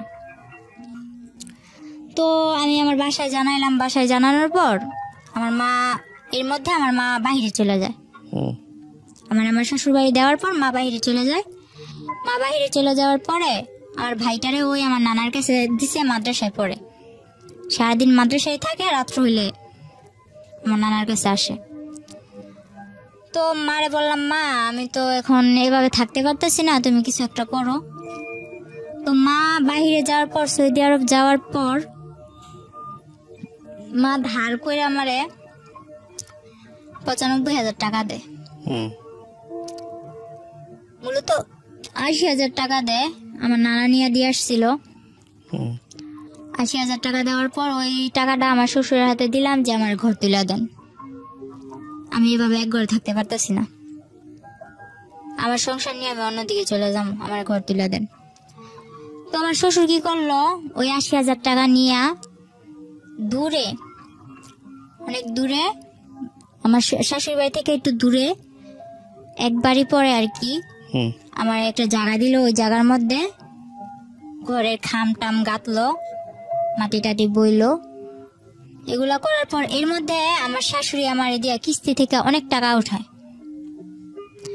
এক জায়গা থেকে 1 লাখ, আরেক জায়গা থেকে 20,000, আরেক জায়গা থেকে 30,000, এরকম করে উঠাইতে থাকে। তো তখন আমি কিস্তির বিষয়টা বুঝলাম না, আমার নিয়ে যাইতো, আমার মনে করেন গাড়ি করে নিয়ে যাইতো, ওইটা কটা সাইন টাইন দিতাম, পরে আবার আসার সময় আমার কিছু খাওয়াইতো। তো ওইটা আমার কাছে একরকম আনন্দের ব্যাপার ছিল, বাড়ি থেকে বের হইতে পারি না, গাড়ি দা ঘুরতে যাই। তো আমার দিয়ে যে কিস্তি নিতেছে, কিস্তি নিলে যে কি হইব ওইটা আমার মাথায় নাই। পরে যখন আমার ঘর তুললাম, ঘর তোলার পর আমার মা ঘরের মধ্যে যা লাগে, মার থেকে টাকাই না, যা লাগে একটা সুইচ পর্যন্ত, একটা চামচ পর্যন্ত আমার শাশুড়ি আমার দেয় নাই। আমি সবকিছু কিনে নেওয়ার পর পুরো একটা 10 বছর সংসার করলে যা না হয়, আমি সব গুছানোর মতো একটা সংসার করি। তখন আমার কাছে ভালোই লাগতেছিল। তখন আস্তে আস্তে বুঝতেছি যে এটা আমার সংসার, আমার বিয়ে হয়েছে, আমার একটা বাচ্চা হয়েছে। এর মধ্যে আমার ফুফাতো বোন যেটা আছে, ও ফেসবুকে ফেক আইডি খুলা, ছেলেদের নামে আইডি খুলা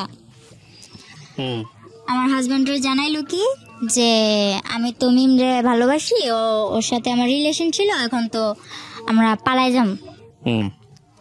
তো ফারুক তো আমি বলতে পাগল ছিল। এটা যখন বললো আমার ফুফাতো বোন, তখন তো পুরা রাগ আমার উপর, কিন্তু আমারে বলে না। এরপরে কি করলো, ও আমি যখন জিজ্ঞেস করলাম, এরপর বলে যে দেখ কি বলে এগুলো। তো তখন আমি আর কি টুকটাক ওই বাংলায় যে ইংলিশ গুলা লেখে না, আমি ফটর বলে দিতাম। ও যে চ্যাটিং করে না, এগুলো আমি ফটোর ফটোর বলে দিতাম, তুমি এটা লিখতেছো এটা লিখতেছো। কিন্তু আমি মোবাইল সম্বন্ধে কিছু বুঝতাম না, মেসেঞ্জারে চ্যাট করতে আমি বলতাম। তো আমার বলতে তুই তো সবই পারস, দেখা যায়, আয় তোরে বুঝাই। এই যে মেসেঞ্জারে এই লোকটা তোরে এই যে এরকম ভাবে বলতেছে, তোর সাথে আগে রিলেশন ছিল, এখন তোরা পালাই যাবি, তোর সাথে যোগাযোগ, তোর হাতের মোবাইলটা আমার দিয়া লাবি, আর কেউ যোগাযোগ রাখতে পারবি না। আচ্ছা, হাতের মোবাইল নিয়ে নাও, মাই যদি ফোন দেয় এই মুহূর্তেই তো দিব, আর মাই বিদেশ থেকে একটু ফোন দিব, আমি তোমার লগে একটু আমার মার লগে একটু কথা কম, আর তো কিছু না। তো মোবাইল আমি দিয়ে দিছি। এরপর ওই ফেক আইডি দিয়ে আমার ফুফাতো বোন কথা বলতে বলতে এক পর্যায়ে আমি বলি আচ্ছা ফোন দিতে বলো ওরে। তো আমার ফুফাতো বোন কারে ম্যানেজ করছে জানি না, একটা ছেলে দিয়ে ফোন করাইছে। ওই মুহূর্তে ফোন করানোর পর আমার ফুফাতো বোন যাই অশান্তি লাগাইছে, লাগানোর পর আমার মারধর করে আমার বাসায় দিয়া যায়। আচ্ছা, অনেক মারধর করে। তখন আমার মনে করেন এরকম অবস্থা করছে, আমার বাচ্চাটা ছোট ছিল, ও পাটা আছে না, শিল পাটা, আমি খাটের নিচে বসে রয়েছি, ও খাটের উপর দাঁড়ায় ওই পাটা আমার মাথায় ছেড়ে দিয়েছিল। আমি 7 দিন অব্দি আইসিইউতে ছিলাম। আর ও যদি মারতো তাহলে বেশিরভাগ মাথায় মারতো, আর যে জায়গায় আমি কারোর কাছে বলতে পারবো না ওই জায়গায় মারতো। বলতো যে তুই যখন আমার হবি না, কার জীবনে আমি তোর যেতে দিব না, এরকম করে আমার মারতো। তো এক পর্যায়ে আমি 7 দিন আইসিইউ থেকে আসার পর আমি এখনো বলি নাই যে আমি 7 দিন অব্দি আইসিইউতে ছিলাম, কারণ আমার মা অনেক কষ্ট পাইব। পরে আমার বাসায় দিয়া যায়, আমার মেয়ে সহ দিয়া যাওয়ার পর আমার ভাইটারে নিয়ে আমি থাকি। এদিকে আমি বাসায় এসে দেখি আমার ভাই, ছোট ভাইরে আমার ভাইয়ের হাড় নিয়ে হইছে। হাড় নিয়ে হওয়ার পর আমার ভাই বয়স অনুযায়ী বিছনায় প্রস্রাব করে দেয়। আমার বাবা, যে বাবার সাথে আমার মার কোনো যোগাযোগ নাই, আমার ভাইয়ের এই রোগটার জন্য প্রথমত আমার বড় খালারে টাকা দিছে 40,000 ওর চিকিৎসা করতে। বড় খালাই করে নাই, মেজু খালাও ছিল, ও ওনাদের বাসায় গেলে ভালো মন্দ কিছু খাওয়াই দিত আমার ভাইটারে, ব্যাস এতটুকু। আর ছোট খালায় বিয়ে দিছে, ছোট খালায় তেমন একটা আমাকে করে না। বড় মামার বউ আইছে, বড় মামায় তো বউর কথায় ওঠে আর বসে। নানার কাছে ও টাকা দিছে, নানাও চিকিৎসা করে নাই। শেষে না পাইরা আব্বুরে মায় কল দিছে, নাম্বার জোগাড় কইরা কল দিয়ে বলতেছে যে আমার ছেলে অসুস্থ, আমার ছেলের চিকিৎসা করো। আব্বুরেও টাকা দিছে মায়, মোটা অঙ্কের টাকা দিছে সবাইরেই, কিন্তু কেউ চিকিৎসাটা করে নাই। আমি যখন চলে আসি, চলে আসার পর আমার মা আমার হাতে কিন্তু টাকা দেয় নাই। ওই মাসে যা লাগতো, ওই বললাম না যে আমার একটা মামা মেম্বার ছিল, ওনার কাছ থেকে মাসে 2,000 টাকা আনতাম, মনে করেন মোবাইল খরচ, তারপর হইলো যে এভাবে কিছু টুকটাক খাইতে মন চাইলে এসবের জন্য। আর বাজার যা করা লাগতো, বাজারে ফোন দিয়ে কয়ে দিতাম যে রসুন মোবাইল এগুলা পাঠাই দিয়ে গেছে, ওনারা পাঠাই দিত। মাঝে মাঝে আমি যাই নিয়ে আসতাম। তো এর মধ্যে আমার বাড়িতে একটা উঠলো কি যে এই মেয়ে কেন এই বাড়িতে থাকবে, ও তো ভাইগা চলে গেছে। তো আমি যা করি ওই মেম্বরে জানাই করি, মেম্বরের কথা ছাড়া আমি উঠে বসি না। কিন্তু গ্রামের মানুষ আমার নামে আজে বাজে কথা বলা শুরু করলো। তো আমার ওই যে বললাম না এর আগে আমার একটা রোগ হয়েছে, ওই রোগটা আবার দেখা দিচ্ছে। আমার বাবু হওয়ার 1 বছর পর আবার দেখা দিল। দেখা দেওয়ার পর ওই রোগটা নিয়ে আমি অনেক দৌড়াদৌড়ি করতেছি, কবিরাজ বাড়ি, ডাক্তার কাছে, নারায়ণগঞ্জ ডাক্তার, ঢাকা এসে দৌড়াদৌড়ি করতেছি। তো তখন আমার মেয়েটারে আমার ছোট ভাই রাখতো, আমি একা একা দৌড়াদৌড়ি করতাম। তো সবাই বলতো এ মেয়ে তো আবার কোনো ছেলের সাথে চক্কর আছে, নয়তো এত রাত্রে এমনি বাড়ি ফিরে, রাত বাজে 8টা, এই 8টা বাজে এই সকালবেলা যায়, 8টা বাজে আসে, বা বিকাল বেলা যায়, রাত্রে 8টা বাজে আসে, এসব বলা বলি করতো। তো আমি বলতাম যে আমি এক জায়গায় গেছি, ওই জায়গায় আমার দেরি হইতেই পারে, ডাক্তারের বিষয়ে সিরিয়াল আছে, কত কিছু আছে, বা রাস্তায় জ্যাম ট্যাম থাকে, দেরি হইতেই পারে। তো আমি যে সময় যদি দেরিও হইতো ওই মামারে জানাই দিতাম যে মামা আমার আসতে দেরি হইব, বা মামা আমি আইসা বসছি। তো ওই মামা সবকিছু ওদিক দিয়ে ঠিকই আছে, মামা বাগনির দিকটা ঠিকই আছে, মেম্বরে আর আমি ঠিকই আছি, আর আমার মা, হুম যে কোনো সমস্যা হোক আমার মা আমার ওই মেম্বার মামার লগে হুম শেয়ার করতো। পরে আমার মামা সবকিছু জানতো, কিন্তু এদিক দিয়ে আমার বাড়িতে এরকম আমার নিয়ে অনেক বড় একটা ঝগড়া হয় যে আমি অন্য ছেলে নিয়ে ঘুরতে যাই, হুম আমার মেয়েরে আমার ছোট ভাইয়ের কাছে রেখা, আমার ভাই অসুস্থ আমার ভাইয়ের কাছে রেখে যায়। হুম তো এক পর্যায়ে আমি বললাম যে মা আশা করি তো আমার ভাই তো অনেক অসুস্থ, ওর তো অপারেশন করা লাগবে। হুম আমি মারে না জানাই আমার ভাইয়ের এক্সরে করাই, রক্ত পরীক্ষা যা লাগে করাইছি। করানোর পর মারে বললাম, মা আবার ওই মামারে বললো, মা বললো যে ওর হাতে টাকা দিস না, কিন্তু কোন জায়গায় অপারেশন করব ওই জায়গায় তুই টাকা দিবি। হুম তো আমার হাতে টাকা দিতে না করলো। পরে আচ্ছা ঠিক আছে, আমার হাতে টাকা দিত না। পরে আমার গাড়ি ভাড়া দিয়ে যে যাবো ওই টাকাটাও আমার কাছে নাই। পরে মানুষের থেকে ডাক্তার করে নিয়ে গেলাম, যাওয়ার পরে ওদিকে যাইয়া ভাইয়ের অপারেশনটা করাইলাম। তখন একটা আল্লাহর বান্দা শুধু আমার বড় খালা গেছে, যার আমার মা 40,000 টাকা দিছিল শুধুমাত্র আমার ভাইয়ের অপারেশনের জন্য। ওই ব্যক্তি ওখানে যাইয়া আমার ভাইয়ের মনে করেন অজ্ঞান কইরা ডাক্তার, আমার ভাই তো তখন আর কি একটু হ্যাংলা ট্যাংলা টাইপের ছিল, ওর ইনজেকশন দিয়া ডাক্তার বের হয়ে বসে আমি অপারেশন করতে পারবো না। হুম ধরতে গেলে আমার ভাইয়ের মরার অবস্থা, আমার খালায় উপরে ঘুমায়। আর আমার ভাইয়ের জন্য যে 500 টাকা ধার করে নিয়েছিলাম, ওর তো হার্নিয়া হয়েছিল, লুঙ্গি লাগবে অপারেশন করতে। লুঙ্গি কিনছে ঠিকই, 100 টাকা দা লুঙ্গি কিনছে ঠিকই ফুটপাত থেকে, বাকি যা টাকা ছিল উনি ওনার নাতনি, বড় মেয়ের যে নাতনি আছে ওই নাতনিদের জন্য জামা কিনছে। সামনে কি হইবে ওইটা আর ভাবে নাই। তো আয়সা ঘুমাইতেছে, তো আমি যাই বলতেছি খালা খালা অপারেশন তো বন্ধ করে দিছে, আমার ভাই তো খারাপ অবস্থা, আমার ভাই তো মরে যাইব। আমার মেয়েটা আমার কোলে আছে, হুম এই মেয়ে নিয়েই আমি আমার ভাই নিয়ে দৌড়াদৌড়ি করতেছি।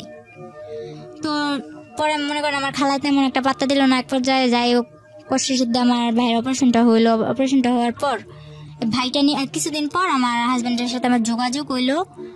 যোগাযোগ হওয়ার পর এর মাঝখানে আবার কি করছে, রাকিব নামে একটা ছেলে আমাদের গ্রামের পাশের গ্রামের, ওই ছেলে বলতেছে তোর মেয়েও আছে জানি, সবই জানি, কিন্তু তোরা তো আমি ছোট থেকে চোখে চোখে রাখছি, কিন্তু তোর এখন বিয়ে হয়ে গেছে, তোর বিয়ে হোক বাচ্চা হোক যাই হোক আমি তোর নিয়ে যাবো, আমি তোর বিয়ে করুন, সবাইরে জানাই বিয়ে করুন, এসব বলতো। আর ওর বোন আমার বান্ধবী ছিল নাকি, ও বলছে যে আমার বোন তোর বান্ধবী ছিল, তুই নাকি ছোট থেকেই বলতি যে আমার স্মৃতি পাটি, আমার বিয়ের সময় স্মৃতি পাটি, তারপর এলো নাকি নলোক এসব দিয়ে বিয়ে, ওই এগরা এগরা ও বলতেছে।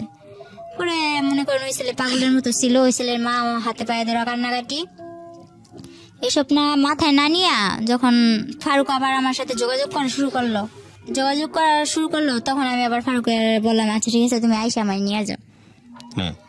তো আমার ভাইয়ের অপারেশন হয়েছে কিছুদিন হইলো, আমার বাড়ির মানুষও মনে করেন আমি কোনোখানে গেলে এরকম বাজে বাজে কথা বলে, তো চারিদিক দিয়ে মনে করেন আমি একটা অশান্তির মধ্যে ছিলাম। তো আমি বললাম যে বাপের বাড়ির ইয়ের থেকে ওই শ্বশুর বাড়ির জ্বালাই বালা, এটা কইয়া মনে করেন এর মধ্যে আমার বাপে হয়েছে, আমার বাপে হইয়া মনে করেন আমার লগে বাজে বাজে ব্যবহার করে। তো মারে কইলাম তুমি ফোন দিয়া আব্বুরে আনছো কে, আব্বু তো এরকম বাজে বাজে ব্যবহার করে। তো মায়ে বলতেছে কষ্ট করে চল, আর একটা বছর পর তো আমি আইয়ে পড়ব। পরে আমি ফারুকরে খবর দিলাম, ফারুক এসে আমার নিয়ে গেল। নিয়ে যাওয়ার পর আমার অপারেশনের ভাই 2 মাসও হয় নাই, নিয়ে গেলাম ওখানে যাই, আমার ভাইয়ের ওষুধও বন্ধ। ওই যে আমার স্কুলে ভর্তি করাইছিল ওটা, তখন আবার আমি বললাম যে আমি শুরু করি, মোটামুটি শুরু করতেছি। তখন আমার ভাই ছোট, আমার ভাই তো অপারেশনের মানুষ, একটু কিছু খাইতেই চায়। তখন আমি আলাদা করে চলে গেলাম, আমার সংসারে আমি চলে গেলাম। তখন অনেক একটা ভালো দিক ছিল আমার, মনে করেন 3টা মাস আমি যেমন জান্নাতের মধ্যে ছিলাম, এরকম আমার মনে হয়েছে। আমার স্বামী, সংসার, ভাই, আমার মেনিয়া, অনেক ভালো একটা দিক ছিল। ফারুক পরে 3 মাস পর কি হইলো, ওর মা ওরে কি বুদ্ধি দিছে জানি না, 3 মাস পর ও হঠাৎ একদিন রাত্রে আমার ভাই বলতেছে যে আপু তোমার ঘরে কারেন্ট গেছে, গরম লাগতেছে, আমি তোমার শ্বশুর ঘরে যাই শুই। তো গেল আমার ভাইয়ের, আবার আমি ওখানে নিয়ে মাদ্রাসায় ভর্তি করে দিছি। তো ওর পড়ালেখা নিয়ে ওই ব্যস্ত, তারপর আমি আর কি বই নিয়ে বসছি। বই নিয়ে বসছি, আমার শ্বশুর আসছে এর মধ্যে, বলতেছে কি রে পড়স, বলতেছে হ্যাঁ পড়ি। পরে বলতেছে আচ্ছা ঠিক আছে পর, আমি কি বসে থাকবো? আমি কই না। কই ফারুক কে আইছে? আমি কই না আসে নাই। পরে আমার শ্বশুরের ফোন দিয়ে বলে তুই কই? বলে আমার আসতে দেরি হইব, তোমরা যাই ঘুমাই পড়ো। তো আমি না খাইয়া বসে আছি, ও আসবো আমি খামু। আমার মেরে ঘুম পাড়াইছি, রাত্রে 12টা বাজে ও একটা মেরে এসে দাঁড়ায়। পরে আমি এত কিছু মাথায় নিই নেই, আসতেই তো পারে। তো এটা যে কে আমার ধারণা ছিল না। আনলাম ঘরে, আমি চিল্লাচিল্লি করতেছি এত দেরি করে আইসো। তারপর হঠাৎ করে খেয়াল করলাম যে উনি কে। বলে যে এটা তোমার আপা হয়, ওটা আমার আপা হয়। পরে যখন বললাম, তারপর বললাম যে আপা হয় তো ভিতরে আসেন। আসলো। পরে আমি বললাম যে হাত মুখ দিয়া খাওয়ার জন্য আসো। তো হাত মুখ দিয়ে গেল, মেয়েটা মাঝের দরজায় খাড়ায় আছে, নড়েও না চড়েও না, এক টিপে দাঁড়ায় আছে। তো আমি বলতেছি যে আপার ডাক দাও, তুমি খাইবা, উনি কি চেয়া থাকবো নি? তারপরে মেয়েটা বললো না আমি খাইছি। ফারুক কি করলো, আমার সামনে ভাতগুলা নিয়ে সবসময় ওই 3 মাস ও খাইয়া তারপর আমার খাওয়াই দিত। ওই দিন কি করলো, ও ভাত নিয়ে নাড়তেছে। তো আমি বলতেছি তুমি খাইবা কোন সময়, আমি বা খামো কোন সময়, এতক্ষণ ধরে বসে আছি, আমার খিদা লাগছে, তাড়াতাড়ি করো। ও বললো কি আমি খাই আসছি। ও বাইরে থেকে ওই মেয়েটার সঙ্গে একসাথে খাইছে। তো আমি বললাম আমি এতক্ষণ ধরে না খাই আছি, আর তুমি বাইরে থেকে খাইছো? হ্যাঁ। পরে আচ্ছা ঠিক আছে, না খেলে নাই, এত কিছু মনে নেই নাই। পরে ও আমার ডাকতেছে যে আসো বিছনাটা করে দিয়া যাও। তো আমি বলতেছি আপা শুভ কই? পরে কইতেছে যে তুমি ওই রুমে বিছনা করো, ওই রুমে বিছনা করা বাবুর ওই রুমে নাও। তো যে ওয়াল ক্লকটা ছিল ওইটা আমার বাবুরে উপরে নিয়ে ওয়াল ক্লকটা টান্দা নিয়ে বলতেছে ওই রুমে। আচ্ছা ওই রুমে বিছনা করলাম। তো আমি ভাবছি ওই রুমে আমার সাথে শুইব, আফুটা একা এদিকে শুইব। পরে ও কি করলো, ও খাটের মধ্যে বসে আছে। আপুরে বললো যে তুমি শুয়ে পড়ো। তো আপু ওর পাশ দিয়ে যাইয়া খাটের মধ্যে শুয়ে পড়লো। ও বসে আছে, ও নড়ে না। পরে আমি বললাম কি ব্যাপার, তুমি আসো না? ও আসে না। তখন আমার মনে কিছু একটা বাড়ি খেলো। আমি সারা রাত মাঝ দরজায় বসে আছি, কিন্তু আমার কোনো কথা নাই, শুধু চোখ দিয়া পানি পড়তেছে যে আসলে কি হইতেছে। পরে সকালবেলা আমার শাশুড়ির খবর দিলাম। খবর দেওয়ার পর আমার শাশুড়িও কিছু করলো না। 3 দিন মেয়েটা আমাদের বাড়িতেই থাকলো। কিন্তু আমার ভাইরে এক বিন্দু বুঝতে দেয় নাই যে ফারুক ওরে আনছে কি ভালো মন্দ। আমার ভাইরে এতটুকু বুঝতে দেয় না, যার জন্য আজও পর্যন্ত আমার ভাই বলতে পারে না এসব কিছুই হয়নি। পরের দিন যখন ওর মার সাথে আমি বললাম যে এরকম এরকম করে আনতেই পারে, ভালো কথা, বিয়ে করছে ভালো কথা। আমি কিন্তু বিয়ের কথাটা তুলি নাই। আমি যখন বলছি এই মেয়েটাকে ও আনছে খালাতো বোন বইলা, তো খালাতো বোন ভালো কথা, তো এক বিছানায় থাকে কি কইরা? কয় তুই ছোট মানুষ, এসব বুঝবি না। তো হ্যাঁ আমি মানলাম আমি ছোট মানুষ, আমার বয়স 14, কিন্তু আমার তো এতটুকু বুঝার ক্ষমতা আছে এক বিছানায় কি করে শোয়। তো পরে আমার বললো কি যে হ্যাঁ বিয়ে করছে, আনছে, তো তোর কি? এটা আপনাকে কে বলেছে? আপনার শাশুড়ি? শাশুড়ি বলতেছে। তো আমার শাশুড়ির ঘরে নিয়ে যায়, আমার শাশুড়ির ঘরেই থাকে, ফারুক আমার সাথেই থাকে। আমার ভাইটা মাদ্রাসায় আসে যায়, আমার ভাই কিচ্ছু জানে না। পরে মনে করেন 3 দিন পর ওই মেয়ের বাসায় চলে যায়, আমার ঘরে আবার অশান্তি শুরু হয়। ফারুকের মেজু বোন যেটা, ওটার হাজবেন্ড আবার ঘর জামাই থাকে, ওটাকে আইনা আমার ঘরে তুললো। আমার সংসার তো চলেই, এর মাঝে ওই সংসারও এই ঘরেই থাকবে। ওদের ঘরে 2টা বাচ্চা আছে, আর ওরা আর কাদের ঘরে 2টো বাচ্চা? ওই আমার ননাসের ঘরে, ওরা এখানে থাকবে। তো এক পর্যায়ে আর কি আমি বিষয়টা মাইনা নিতে পারি না। আমি অনেক চিল্লাচিল্লি করার পরে বলি যে আমি এগুলা পারবো না। আপনার বিয়ে হয়েছে 12 বছর বয়সে, আপনার কথা যদি ঠিক থেকে থাকে তখন আপনার বয়স 14 বছর। আপনার তখন একটা বাচ্চা হয়ে গেছে। বাচ্চার বয়স তখন কত, 1 বছর বা 2 বছর? হ্যাঁ 1 বছর। 1 বছর। আর আলটিমেটলি হচ্ছে এই সময়ে আপনার হাজবেন্ড আরেকটা বিয়ে করেছে। ওকে। পরে ওরে আমি বলার পর আমি বলতেছি আমি থাকবো না তোর সাথে। আপনার মা কোথায় তখন? তখন আমার মা বিদেশ। তখনও বিদেশ? আচ্ছা।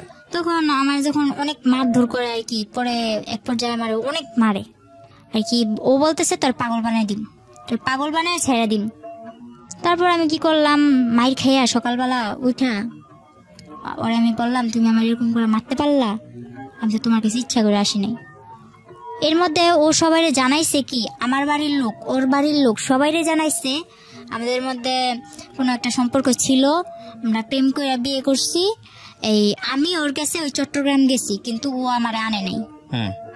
ও জানাইছে এরকম, যাতে করে আপনি আর ফ্যামিলিতে ব্যাক করতে না পারেন। হ্যাঁ, ও এরকম জানাইছে যে আমি চট্টগ্রাম গেছি ইচ্ছা কইরা, স্বইচ্ছায়, ও আমারে নেয় নাই। আমার ফ্যামিলিতেও এটা বুঝাইছে, ওর ফ্যামিলিতেও এটা বুঝাইছে। তো আমি যখন ওর ভাত খামু, ওর সংসার করমু, আমার ভিতরে এত কিছু ছিল না যে হ্যাঁ আমি ওর কথাটা দুই করমু। আচ্ছা ঠিক আছে, ও যা বলছে এটাই সত্যি, আমার সত্যি মিথ্যার প্রয়োজন নেই। এটা ভাইবা আমি ওর আর কিছু বলি নাই। আমার বাড়ির লোকেরা, তারপরে কি হলো, আপনার কি করলেন আপনি? হ্যাঁ, পরে মনে করলেন আমার বাড়ির লোকেরা সত্যি কিছু বলি নাই। আমার অনেক মারার পর আমি যাই কেস করি একটা। কেস করলেন? আমি জানি না, ওদিকে রাস্তাঘাটও চিনি না। মাইর খাইয়া সকালবেলা আমার ভাইটার আর আমার মেয়েটারে না খাওয়া অবস্থায়, এর মধ্যে মারামারির মধ্যে ও আমার 1 মাস না খাওয়াই রাখছে। হ্যাঁ, তো আপনি 1 মাস তো না খেয়ে থাকতে পারেন না, মানে খাওয়া দাওয়ার কোনো রুটিন ছিল না আসলে? রুটিন বলতে কি, ও আমার টোটালি কোনো কিছু খাইতেই দেয় নাই। ওই পাশের যে ঘর ছিল না, উনি টিনের ঘর ছিল, তো আমার টিন কাইটা নিচ দিয়া খাবার দিয়া যাইতো, কিন্তু আমার শাশুড়ি জানতো না। ওইটা খেতেন আপনি? ওটা খাইতাম। তো পরে আমার ভাইয়েরও ওটা খাওয়াইতাম, আমার মেয়েরও ওইটা খাওয়াইতাম। পরে যখন ওনারা জানতে পারলো যে উনি আমার এরকম করে খাবার দেয়, ওনার উপরে কিন্তু অনেক চাপ সৃষ্টি হয়েছে। কে ছিল উনি? উনি কেউই ছিল না, ওদিকেরও কেউ ছিল না, কিন্তু ওখানে যে জায়গা কিনছে, জায়গা কিনা বাড়ি ঘর করছে। প্রতিবেশী আর কি। হ্যাঁ। তো আপনি যেটা বলছিলেন যে আপনি পুলিশের কাছে গেলেন, মামলা করলেন, কিভাবে করলেন? মনে করেন ও আমার 500 টাকা দিছিল যে ডাক্তার কাছে যাবি, ওই টাকাটা নিয়ে রাত্রে মাইরা আবার রাত্রে 500 টাকা দিছে যে ডাক্তার কাছে যাবি। আমার যে তুই আমার প্রত্যেকবার মারস, এবার আমি তো কোনো কিছু করি না, এবার আমি কিছু করবো। প্রতিবার যখন আমার মারে, আশেপাশের লোকজন আমার বলে যে তুই ওর ভাত খাইস না, ওর সংসার থেকে চলে যা। ওর আরেকটা বউ তখন আপনাদের ঘরেই? না, তখন ওই 3 দিন থাকার পর ওই বউর বাসায় চলে গেছে। আচ্ছা। পরে কি করছে, ও পেশায় কি করতো? ফারুক পেশায় কি করতো? তখন আমি গাড়ি কিনা দিছিলাম। কিসের গাড়ি? ওই মিনি ট্রাক গুলো আছে না, ওগুলো চালাতো? হ্যাঁ। মানে আপনার মার টাকা দিয়ে? মার টাকা দিয়ে না, কিস্তি তুলছি, কিন্তু মার থেকে নিতে হইতো কিস্তি গুলো আর কি, মার থেকে ধরতে গেলে আদায় করা হইতো। ঠিক আছে, বলেন তারপর। কি রাস্তায় যা দাঁড়াইছি, এমন অবস্থায় আমি পুলিশের কাছে যাইতে, যে কোন জায়গায় যাইতে ওইটাও জানতাম না। তো এক পর্যায়ে একটা লোক আমার দেখা বললো যে কই যাইবা, বললাম এরকম রাস্তা আমি কেস করবো।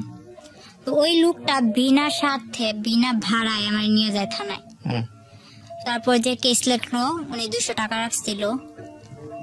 এরপর স্যারের কাছে নিয়ে যায়, স্যারের কাছে নিয়ে যায়, এসআই মনে করেন বলে আচ্ছা ঠিক আছে দেখবো, টাকা দেন। তো 500 টাকা আমার কাছে ছিল, তারপর কইছে আমার কাছে 1 টাকাও নেই। আমি এরকম রাস্তার মধ্যে আসছি, এক ব্যক্তি আমার নিয়ে এসে, আমি এতটুকুই, এর বেশি আমার কাছে আর কিচ্ছু নাই। এটা শোনার পর যে কেসটা লাগছে, উনি চোখের পানিগুলো ছাইড়া দিল। এরপর মনে করেন আমি বললাম আপনি আমার কেস যদি নেন, যদি মায়া লাগে, যদি আপনার ঘরে মেয়ে থাইকা থাকে তো নেন, আর যদি না নেন তাহলে কিছু করার নেই, আমি চলে যাই। এটা বললে আমি চলে আসি। চলে আসার পর ওনার নাম্বারটা নিয়ে আসি, এসআই স্যারের নাম্বারটা আমি নিয়ে আসি। পরে আসার সময় ওই যে কেস লাগছে, উনি আবার আমার 1 কাপ চা খাওয়াইলো আর 100 টাকা দিয়া বললো গাড়ি ভাড়া দিয়া চলে যাবে। তো গাড়ি ভাড়া দিয়া আসার সময় ফারুক আবার আমার দেখছে যে আমি থানার দিক থেকে আসতেছি, ও গাড়ি চালাইতেছে। পরে মনে করেন ও থানার থেকে ওদিকে গেছে, থানার ওদিকে গেছে, ও কিছু জানতে পারে নাই যে আমি গেছি কি ভালো মন্দ। বাসায় এসে আমার জিজ্ঞেস করছে কই গেছিলি, কাজিরহাট। আমি কাজিরহাট আমি ডাক্তার কাছে গেছিলাম। কাজিরহাট তো কোনো ডাক্তারের দোকান নাই। তো আমি বলতেছি একজন বলছিল আছে, তো গেছিলাম পাইনি, একটা বানাই টানাই বলে দিচ্ছি। পরে আমার তো আর মার সাথে ফোন করতে দেয় না। যাই হোক, এক ভাবির মোবাইল দিয়া ফোন করি, অনেক কষ্টে ফোন করি। ফোন করে বললাম মা আমি তো একটা কাজ করে ফেলছি, এমন এমন মারছে, তোমার এতদিন জানাই না। ওর কাছে আমি যতই মাইর খাইছি আমি তোমার মারে জানাই নাই, ঠিক আছে। পরে মনে করেন মারে জানানোর পর মায়ে কয় তুই এটা কি করছিস, তুই কেস কেন করছিস, তুই এটা ভুল করছিস। মারে বললাম আমারে মারছে, ওইটা কি ভুল না? এটা বলার পর মা মনে করেন আর কিছু ভাবলো না, মা টিকিট কাটলো, বাংলাদেশে চলে আসবো। মা ডাইরেক্ট আমার শ্বশুর বাড়ি আসে কেস করার 1 সপ্তাহ পর। এর মধ্যে আমার মারধর করছে, আমি হসপিটালও আমার নিয়ে যাওয়া হয়েছে, যারা হসপিটাল নিচ্ছে তারাও মার খেয়েছে আমার জন্য, এরকম ভাবে মারতো। আর যতবার মারতো, ওই আমার বাবা যেমন আমার সামনে রেখে আমার মারে মারতো না, ওরকম আমার মেয়েটারে আর আমার ভাইটারে সামনে রেখে আমারে মারতো। তো হয়তো বা ওই সময়টায় আমার ভাইটারে নিয়ে গেছিলাম দেখে আমি জীবিত আছি আজ পর্যন্ত। যতবার মারছে আর মাইরা ফেলার চেষ্টা করছে, ততবার আমার ভাইটা সামনে যায় দাঁড়াইছে আর কি। পরে ওরে কি করব, ওর আর কিছু করার নাই। মায় গেল, মায় যাওয়ার পর মায় অনেক টাকা পয়সা ভাঙলো কেসের মধ্যে। আমরা যদি 5,000 খাওয়াই, ওরা 10,000 খাওয়াই, ওরা যদি 10,000 খাওয়ায়, আমরা 20,000 খাওয়াই। এরকম করতে করতে এক পর্যায়ে কেসটা কিভাবে ওরা নামাই নিয়ে এসে বসছে টাকা দিয়ে। তো কি করছে, মা বলতেছে 3 দিন পর মা বলতেছে আমি বাসায় চলে যাই, আমারও তো ঘর দুয়ার যায় ঝাড়তে লাগবো। এতদিন পর 3-4 বছর 2 বছর ধরে ঘরটা এরকম ভাবে পড়ে আছে, তুই আয়। তো আমি বলি মা আমি তো আসার পর মাত্র 27টা মাস ধরে এদিকে আসা হয়েছে। কেসটা কি হলো? তারপর কেসটা কি হলো নাকি পুলিশটা হলো না? কেসটা আর হয় নাই, ওরা টাকা দিয়া সব মীমাংসা হলো, একদম মাটি পুরা ঠান্ডা, কোনো কথা নাই। পরে মা চলে আসার পর মা এক জায়গা দিয়ে আমার ভাইটা তখন বন্যায় আমার ঘর, ঠিক আছে, আমার মারধর করার মনে করেন 1 মাস আগে নাজিরহাট বন্যা হয়েছিল, হয়তো শুনছিলেন, চট্টগ্রাম তলায় গেছিল পুরা। আমার ঘরে প্রায় আমার বুক সমান পানি, আমার ঘরের পিড়া টিড়া সবকিছু নিয়ে গেছে, শুধু আমার ঘরটা পাকা ছিল দেখে আমার ঘরটা টিকে আসছিল এক যে স্রোতের মুখে। তো এই মনে করেন আমার শুধু ভিটাটার জন্য আমার ঘরটা ছিল। পরে আমার ভাই আর আমার মা বিদেশ থেকে আসার পর আমার এই যে মারছে, ওদিকে না চাইয়া আমি বলছি যে মা আমি ওর ভাতই খামু। মানুষ কত কষ্ট করে ভাত খায় না, গাজারও ভাত খায়, জোয়ারও ভাত খায়, আমি ওর ভাত খামু। পরে বলছেন আপনি ফারুকের ভাত? হ্যাঁ, আমার একটা মেয়ে আছে, আমি খামু। কারণ আমার মাই ও আমার বাবার রেখা চলে আইছে, আমিও যদি চলে যাই তাহলে মানে আপনি চিন্তা করেছেন যে আপনার মতোই যদি আপনার মেয়েটার ফিউচার হয়, যাতে না হয় সে কারণে। পরে কি করলাম, মারে এসব বুঝে আমারে বাসায় পাঠাই দিলাম। মায়ে আসলো, মায়ে এসে 3 দিন পর মনে করেন আমার উপরে আবার মারধর করার পর আমি বললাম যে আচ্ছা ঠিক আছে, আমার মারধর করিস না, আমি বাসা থেকে ঘুরে আসি, আমি আবার চলে আসবো, বাসা থেকে ঘুরে আসি। পরে বলতেছে তুই তো গেলা রাবি না। পরে বলতেছি না আমি আমু। তখন গ্রামের মানুষ একটা প্রশ্ন তুললো, কি কয় তোমরা যে বিয়ে করছো বিয়ের প্রমাণটা দাও। আমারে বলতেছে বিয়ের প্রমাণ দিতাম। ও বলে আমরা কোনো বিয়ে করি না, এতদিন আমরা অবৈধ সংসার করছি, এতদিন আমরা অবৈধ সংসার করছি। এটা যখন বলে তখন আমি বলি যে ওই যে লেখালেখি দেখছি, আমি বলি না, আমি আলহামদুলিল্লাহ কইছি ঠিকই, কিন্তু আমার তো এতটুকু খেয়াল আছে যে ওই সময় কিছু লেখালেখি হয়েছিল। পরে বলতেছে আচ্ছা ঠিক আছে ওই প্রমাণ দাও। ও বলে না এর কোনো প্রমাণ নেই। তো আমার বিয়ে তো হয়েছিল কক্সবাজার চকরিয়া, ওই ঠিকানাটা আমার মারেও দেয় না, আমারও দেয় না। এক পর্যায়ে আমি বললাম আচ্ছা ঠিক আছে তুই ঠিকানা দিবি না ভালো কথা, আমিও অসুস্থ, তুই আমার টাকা দে, আমি বাসা যাবো। আমি তোর 1 টাকাও দিতাম না, তুই যদি বাসা থেকে সুস্থ আইতে পারস তাহলে তুই যা, কিভাবে যাবি, তারপর আবার চলে আসবি। তারপর আমার মার থেকে টাকা নিয়ে 800 টাকা নিলাম, টাকা নিয়ে বাসায় চলে গেলাম। বাসায় চলে যাওয়ার পর ওরে মারে বললাম বুঝে যে মা আমি ওর ভাত খামো না, ব্যাস এতটুকুই। এরপর ওই ওদের গ্রামের মাদুর চ্যানেলরা বলতেছে কি ব্যাপার তুমি প্রমাণ দিতে পারতো না, তাইলে সত্যি সত্যি এতদিন তুমি অবৈধ সংসার করছো। পরে আবার আমি আমার মার থেকে মনে করেন খোঁচায় টোচায় টাকা নিয়ে যে জায়গায় বিয়ে হয়েছিল ওই জায়গায় গেছি, আমি ওই জায়গাটাই গেছি, যাইয়া ওই কাজিরে খুঁজা বাইর করছি আমি একা, আমার মেয়ে আমার মার কাছে। আর আমি একা ওই কাজিরে চট্টগ্রাম চকরিয়া যাইয়া ওই কাজী মতিন রে খুঁজা বাইর করি। খুঁজা বাইর করার পরে ওই কাজের অনেক বুঝা টুজা টাকা পয়সা কিছু দিয়া আমার বন্ধু বান্ধব কতগুলো আসলো, ওই যে বন্ধু বান্ধব কিন্তু আমার না, বন্ধু বান্ধব ওরই, ওই যে আমার মেসেঞ্জার বুঝাইছে, ফেসবুক বুঝাইছে যে এই যে দেখ ফেসবুক এমনি চালায়, মেসেঞ্জার এইভাবে চালায়, এইভাবে চ্যাটিং করে। তো ওর বন্ধু বান্ধব গুলারে আমি ফোন দিছি। যে এরকম এরকম। তখন ওর বন্ধু বান্ধব গুলা ওর হয়ে আর একটাও কথা কয় না, সবাই আমার হয়ে এই কথা বলে। পরে আমি যখন বুঝা বললাম যে ভাই আমি তো এরকম কাবিনের কাগজ নিতে আসছি, তো আমার দেয় না টাকা ছাড়া, আমার কাছে তো যাওয়ার ভাড়াও নাই। এটা বলার পরে বলতেছে আচ্ছা ঠিক আছে আমরা দেই।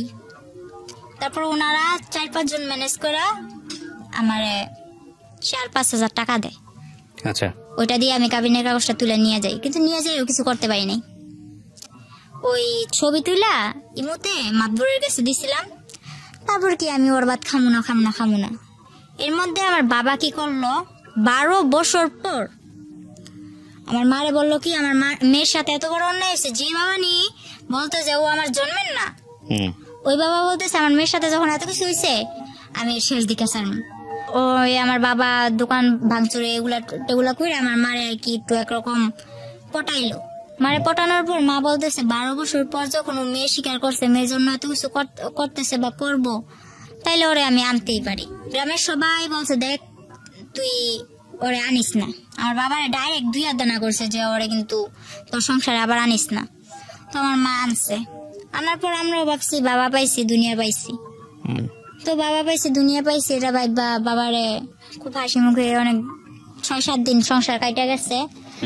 পরে আমি বললাম যে আমি কিছু একটা করবো, নয়তো তো আমার মেয়েটার ভবিষ্যৎ অন্ধকার। এটা বলার পর এই 1 সপ্তাহের মধ্যে আমার মারে আমার মা এতদিন যে বিদেশ করছে যা ছিল আমার বাবা হাত করে নিছে, মানে এইসব কাজ করে, মানে এই ধান্দাবাজি করে। তো আমার মারে কিভাবে এসব করে আমার মা বুঝতে পারে নাই যে আমার মারে একদম সর্বশান্ত করে দিচ্ছে। তারপর আমার মা কি করলো, এই 1 সপ্তাহের মধ্যে এরকম করার পর আমি বলতেছি আমার বাবাও কি করলো আমার মার সাথে আবার ঝগড়াঝাটি। তো যখন বললো তুই এরকম করলে কোনো লাভ নাই, এখন সবকিছু তো আমার বাবা বলতেছে মারে এই কথা বলার পর মা বললো আচ্ছা ঠিক আছে সবকিছু তোমার, তাহলে তুমি সংসার চালাও। কই চালামু, আমি ভুষামাল রাখছি, এই ভুষামালের জন্য তুই টাকা দে। তো মা বললো আমি টাকা দিন করতে যা ছিল তোমার তো দিয়েই দিছি, বলে কিস্তি তুলে দে। শেষ পর্যায়ে মা একটা কিস্তি তুলে দেয়। কিস্তি তুলে দেওয়ার পর বাবা ওই কিস্তির টাকা মুখা নিয়ে বাবা চলে যায়। তো ওই সময় আমাদের সংসারটা এরকম পর্যায়ে যায়, একবেলা খাই তো আরেকবেলা তাকায় থাকি। তখন আমি বললাম মা আমি কিছু একটা করুন। তো মা কি করলো, বয়স বাড়াইয়া আমার জন্ম তারিখ হলো 2002 সালের এপ্রিল মাসের 3 তারিখে। তো আমার জন্মের 1995 সালে না কয় সালে কি আমার 25 বছর করে একটা পাসপোর্ট করে, জন্ম নিবন্ধনের কার্ড করে 11 দিনে আমার মা পাসপোর্টটা বের করে টাকা দিয়ে, ধার করে টাকা নিয়ে আমার পাসপোর্ট করছে আর বাহিরে পাঠাই দিব। বাবা 1 মাস পর আবার আইসা বলতেছে আমি সংসারের হাল ধরমু, মাইয়াটা বিদেশ পাঠান লাগতো না, মায়ের বিয়া দিব। আমার মেয়েটা আছে বলতেছে নাতিন আমি পালমু, মাইয়া বিয়া দিব। তখন মা এখনো জানে না, কিন্তু আমি খবর নিয়ে দেখছি এমন একটা ছেলের সাথে বিয়ে দিতে চায় যে আমি মনে করি যদি গরিবের ভাতও খায় না, বাসতলায়ও থাকে না, তাও সুখ আছে, কিন্তু যারা নেশা করে তাদের ভিতরে সুখ নেই। এটা জানার পর আমি বাবার সাথে অনেক রাগারাগি অনেক কিছু। পরে আমি আবার ফারুকের সাথে যোগাযোগ করা শুরু করি, লুকায় টুকায়। আমি চলে আসার পর বাবা 3 মাস আমার মোবাইলটা বন্ধ রাখার পর ফলে ফারুক আমার ফোন দিয়া পায় না, আমিও ফারুকের কাছে ফোন দিতে পারি না। তো ও ভাবে যে ওর ভাত খামো না, এই জন্য যোগাযোগ করি না। তো এটা ভাবার পর ও আমার টেনশন মাথা থেকে সারিয়ে দেয়। ওই যে আগে যে একটা বিয়ে করছে, ওই বিয়ের পরও আমাদের নারায়ণগঞ্জ এর মধ্যে এদিকে এসে একটা গার্মেন্টসের মেয়ে বিয়ে করে, মানে সে বিয়ের উপরেই আছে আর কি মোটামুটি। পরে আমি জানতে পারি যে কোনো ভাবে, জানতে পারার পর ওরে বলি যে তুমি এরকম বিয়ে করছো। বিয়ে করছি ঠিক আছে, তুই যদি নারায়ণগঞ্জ আইসা আমার জন্য টাউনে আইসা কোন একটা কাজ কর্ম ঠিক করস, তাহলে আমি তোর কাছে পড়বো, একটা বাসা লবি, তুই আর আমি থাকবো। তো আমি বললাম যে বাবা আমি বিয়ে করবো না। তখন আমার বাবা আমারে অনেক মারধর করে। আপনি আবার চলে যান ফারুকের কাছে? চলে যায় না, ও আমার কাছে আসে না। আপনি রাজি ছিলেন? হ্যাঁ। পরে বাবা আমার অনেক মারলো, মনে করেন আমারে তো বাবুর আব্বু মারছে, ফারুক তো আমারে মারছে, কিন্তু ফারুকের থেকে দ্বিগুণ আমার বাবা আমারে মারলো। পরে মা আমার জন্য মা অনেক মার খাইলো। পরের দিন আমি বললাম যে আমি থাকবো না, আমি চলে যাবো। তো কিছুতে আমার ঘর থেকে বের হইতে দেন আমার মা। পরে কি করলাম, বললাম আমি খালাগো বাসায় যাবো, আমি আমার কাছে ভালো লাগতেছে না, আমি খালাগো বাসায় যাবো। এটা বইলা 40টা টাকা নিয়ে আমি ঘর থেকে বের হয়েছি, গাড়ি ভাড়া নিয়ে আর কি। 40 টাকা নিয়ে ঘর থেকে বের হয়েছি। এরপর আমি পাসপোর্ট করতে যাইয়া একটা মেয়ের সাথে, ওই সেন্টারে থাকে না, ওই সেন্টারে একটা মেয়ের সাথে আমার পরিচয় হয়েছিল। ওই মেয়েটার আমি কল করলাম যে শাপলা, আমি তো এরকম এরকম বাসা থেকে বের হয়ে চলে আসছি, এখন আমি তোমার কাছে যাবো। আমি খালাগো বাসায় গেলাম না, আমি ঢাকা টঙ্গি চলে আসি আব্দুল্লাপুর ওই মেয়েটার কাছে। মা তো ওদিক দিয়ে আমার মেয়ে কই গেছে, মা তো পুরা পাগল। বাবা পুরা আর কি ছড়াই দিছে যে অন্য ছেলের সাথে রিলেশন ছিল, অন্য ছেলের সাথে, হ্যাঁ এরকম। আর এর মধ্যে আমার যে মোবাইলটা ছিল ওখানে আর কি আমার দেওর, তারপর হইলো ওর গ্রামের আশেপাশে বা অন্য যারা গাড়ি চালাইতো 2-1 জনের নাম্বার ছিল না, ওইরকম নাম্বার গুলা নিয়ে সবাই আমার বাবা বিরক্ত করলো যে কার সাথে গেছে আমার মেয়ে। এগুলো আসলে লোক দেখানোর জন্য।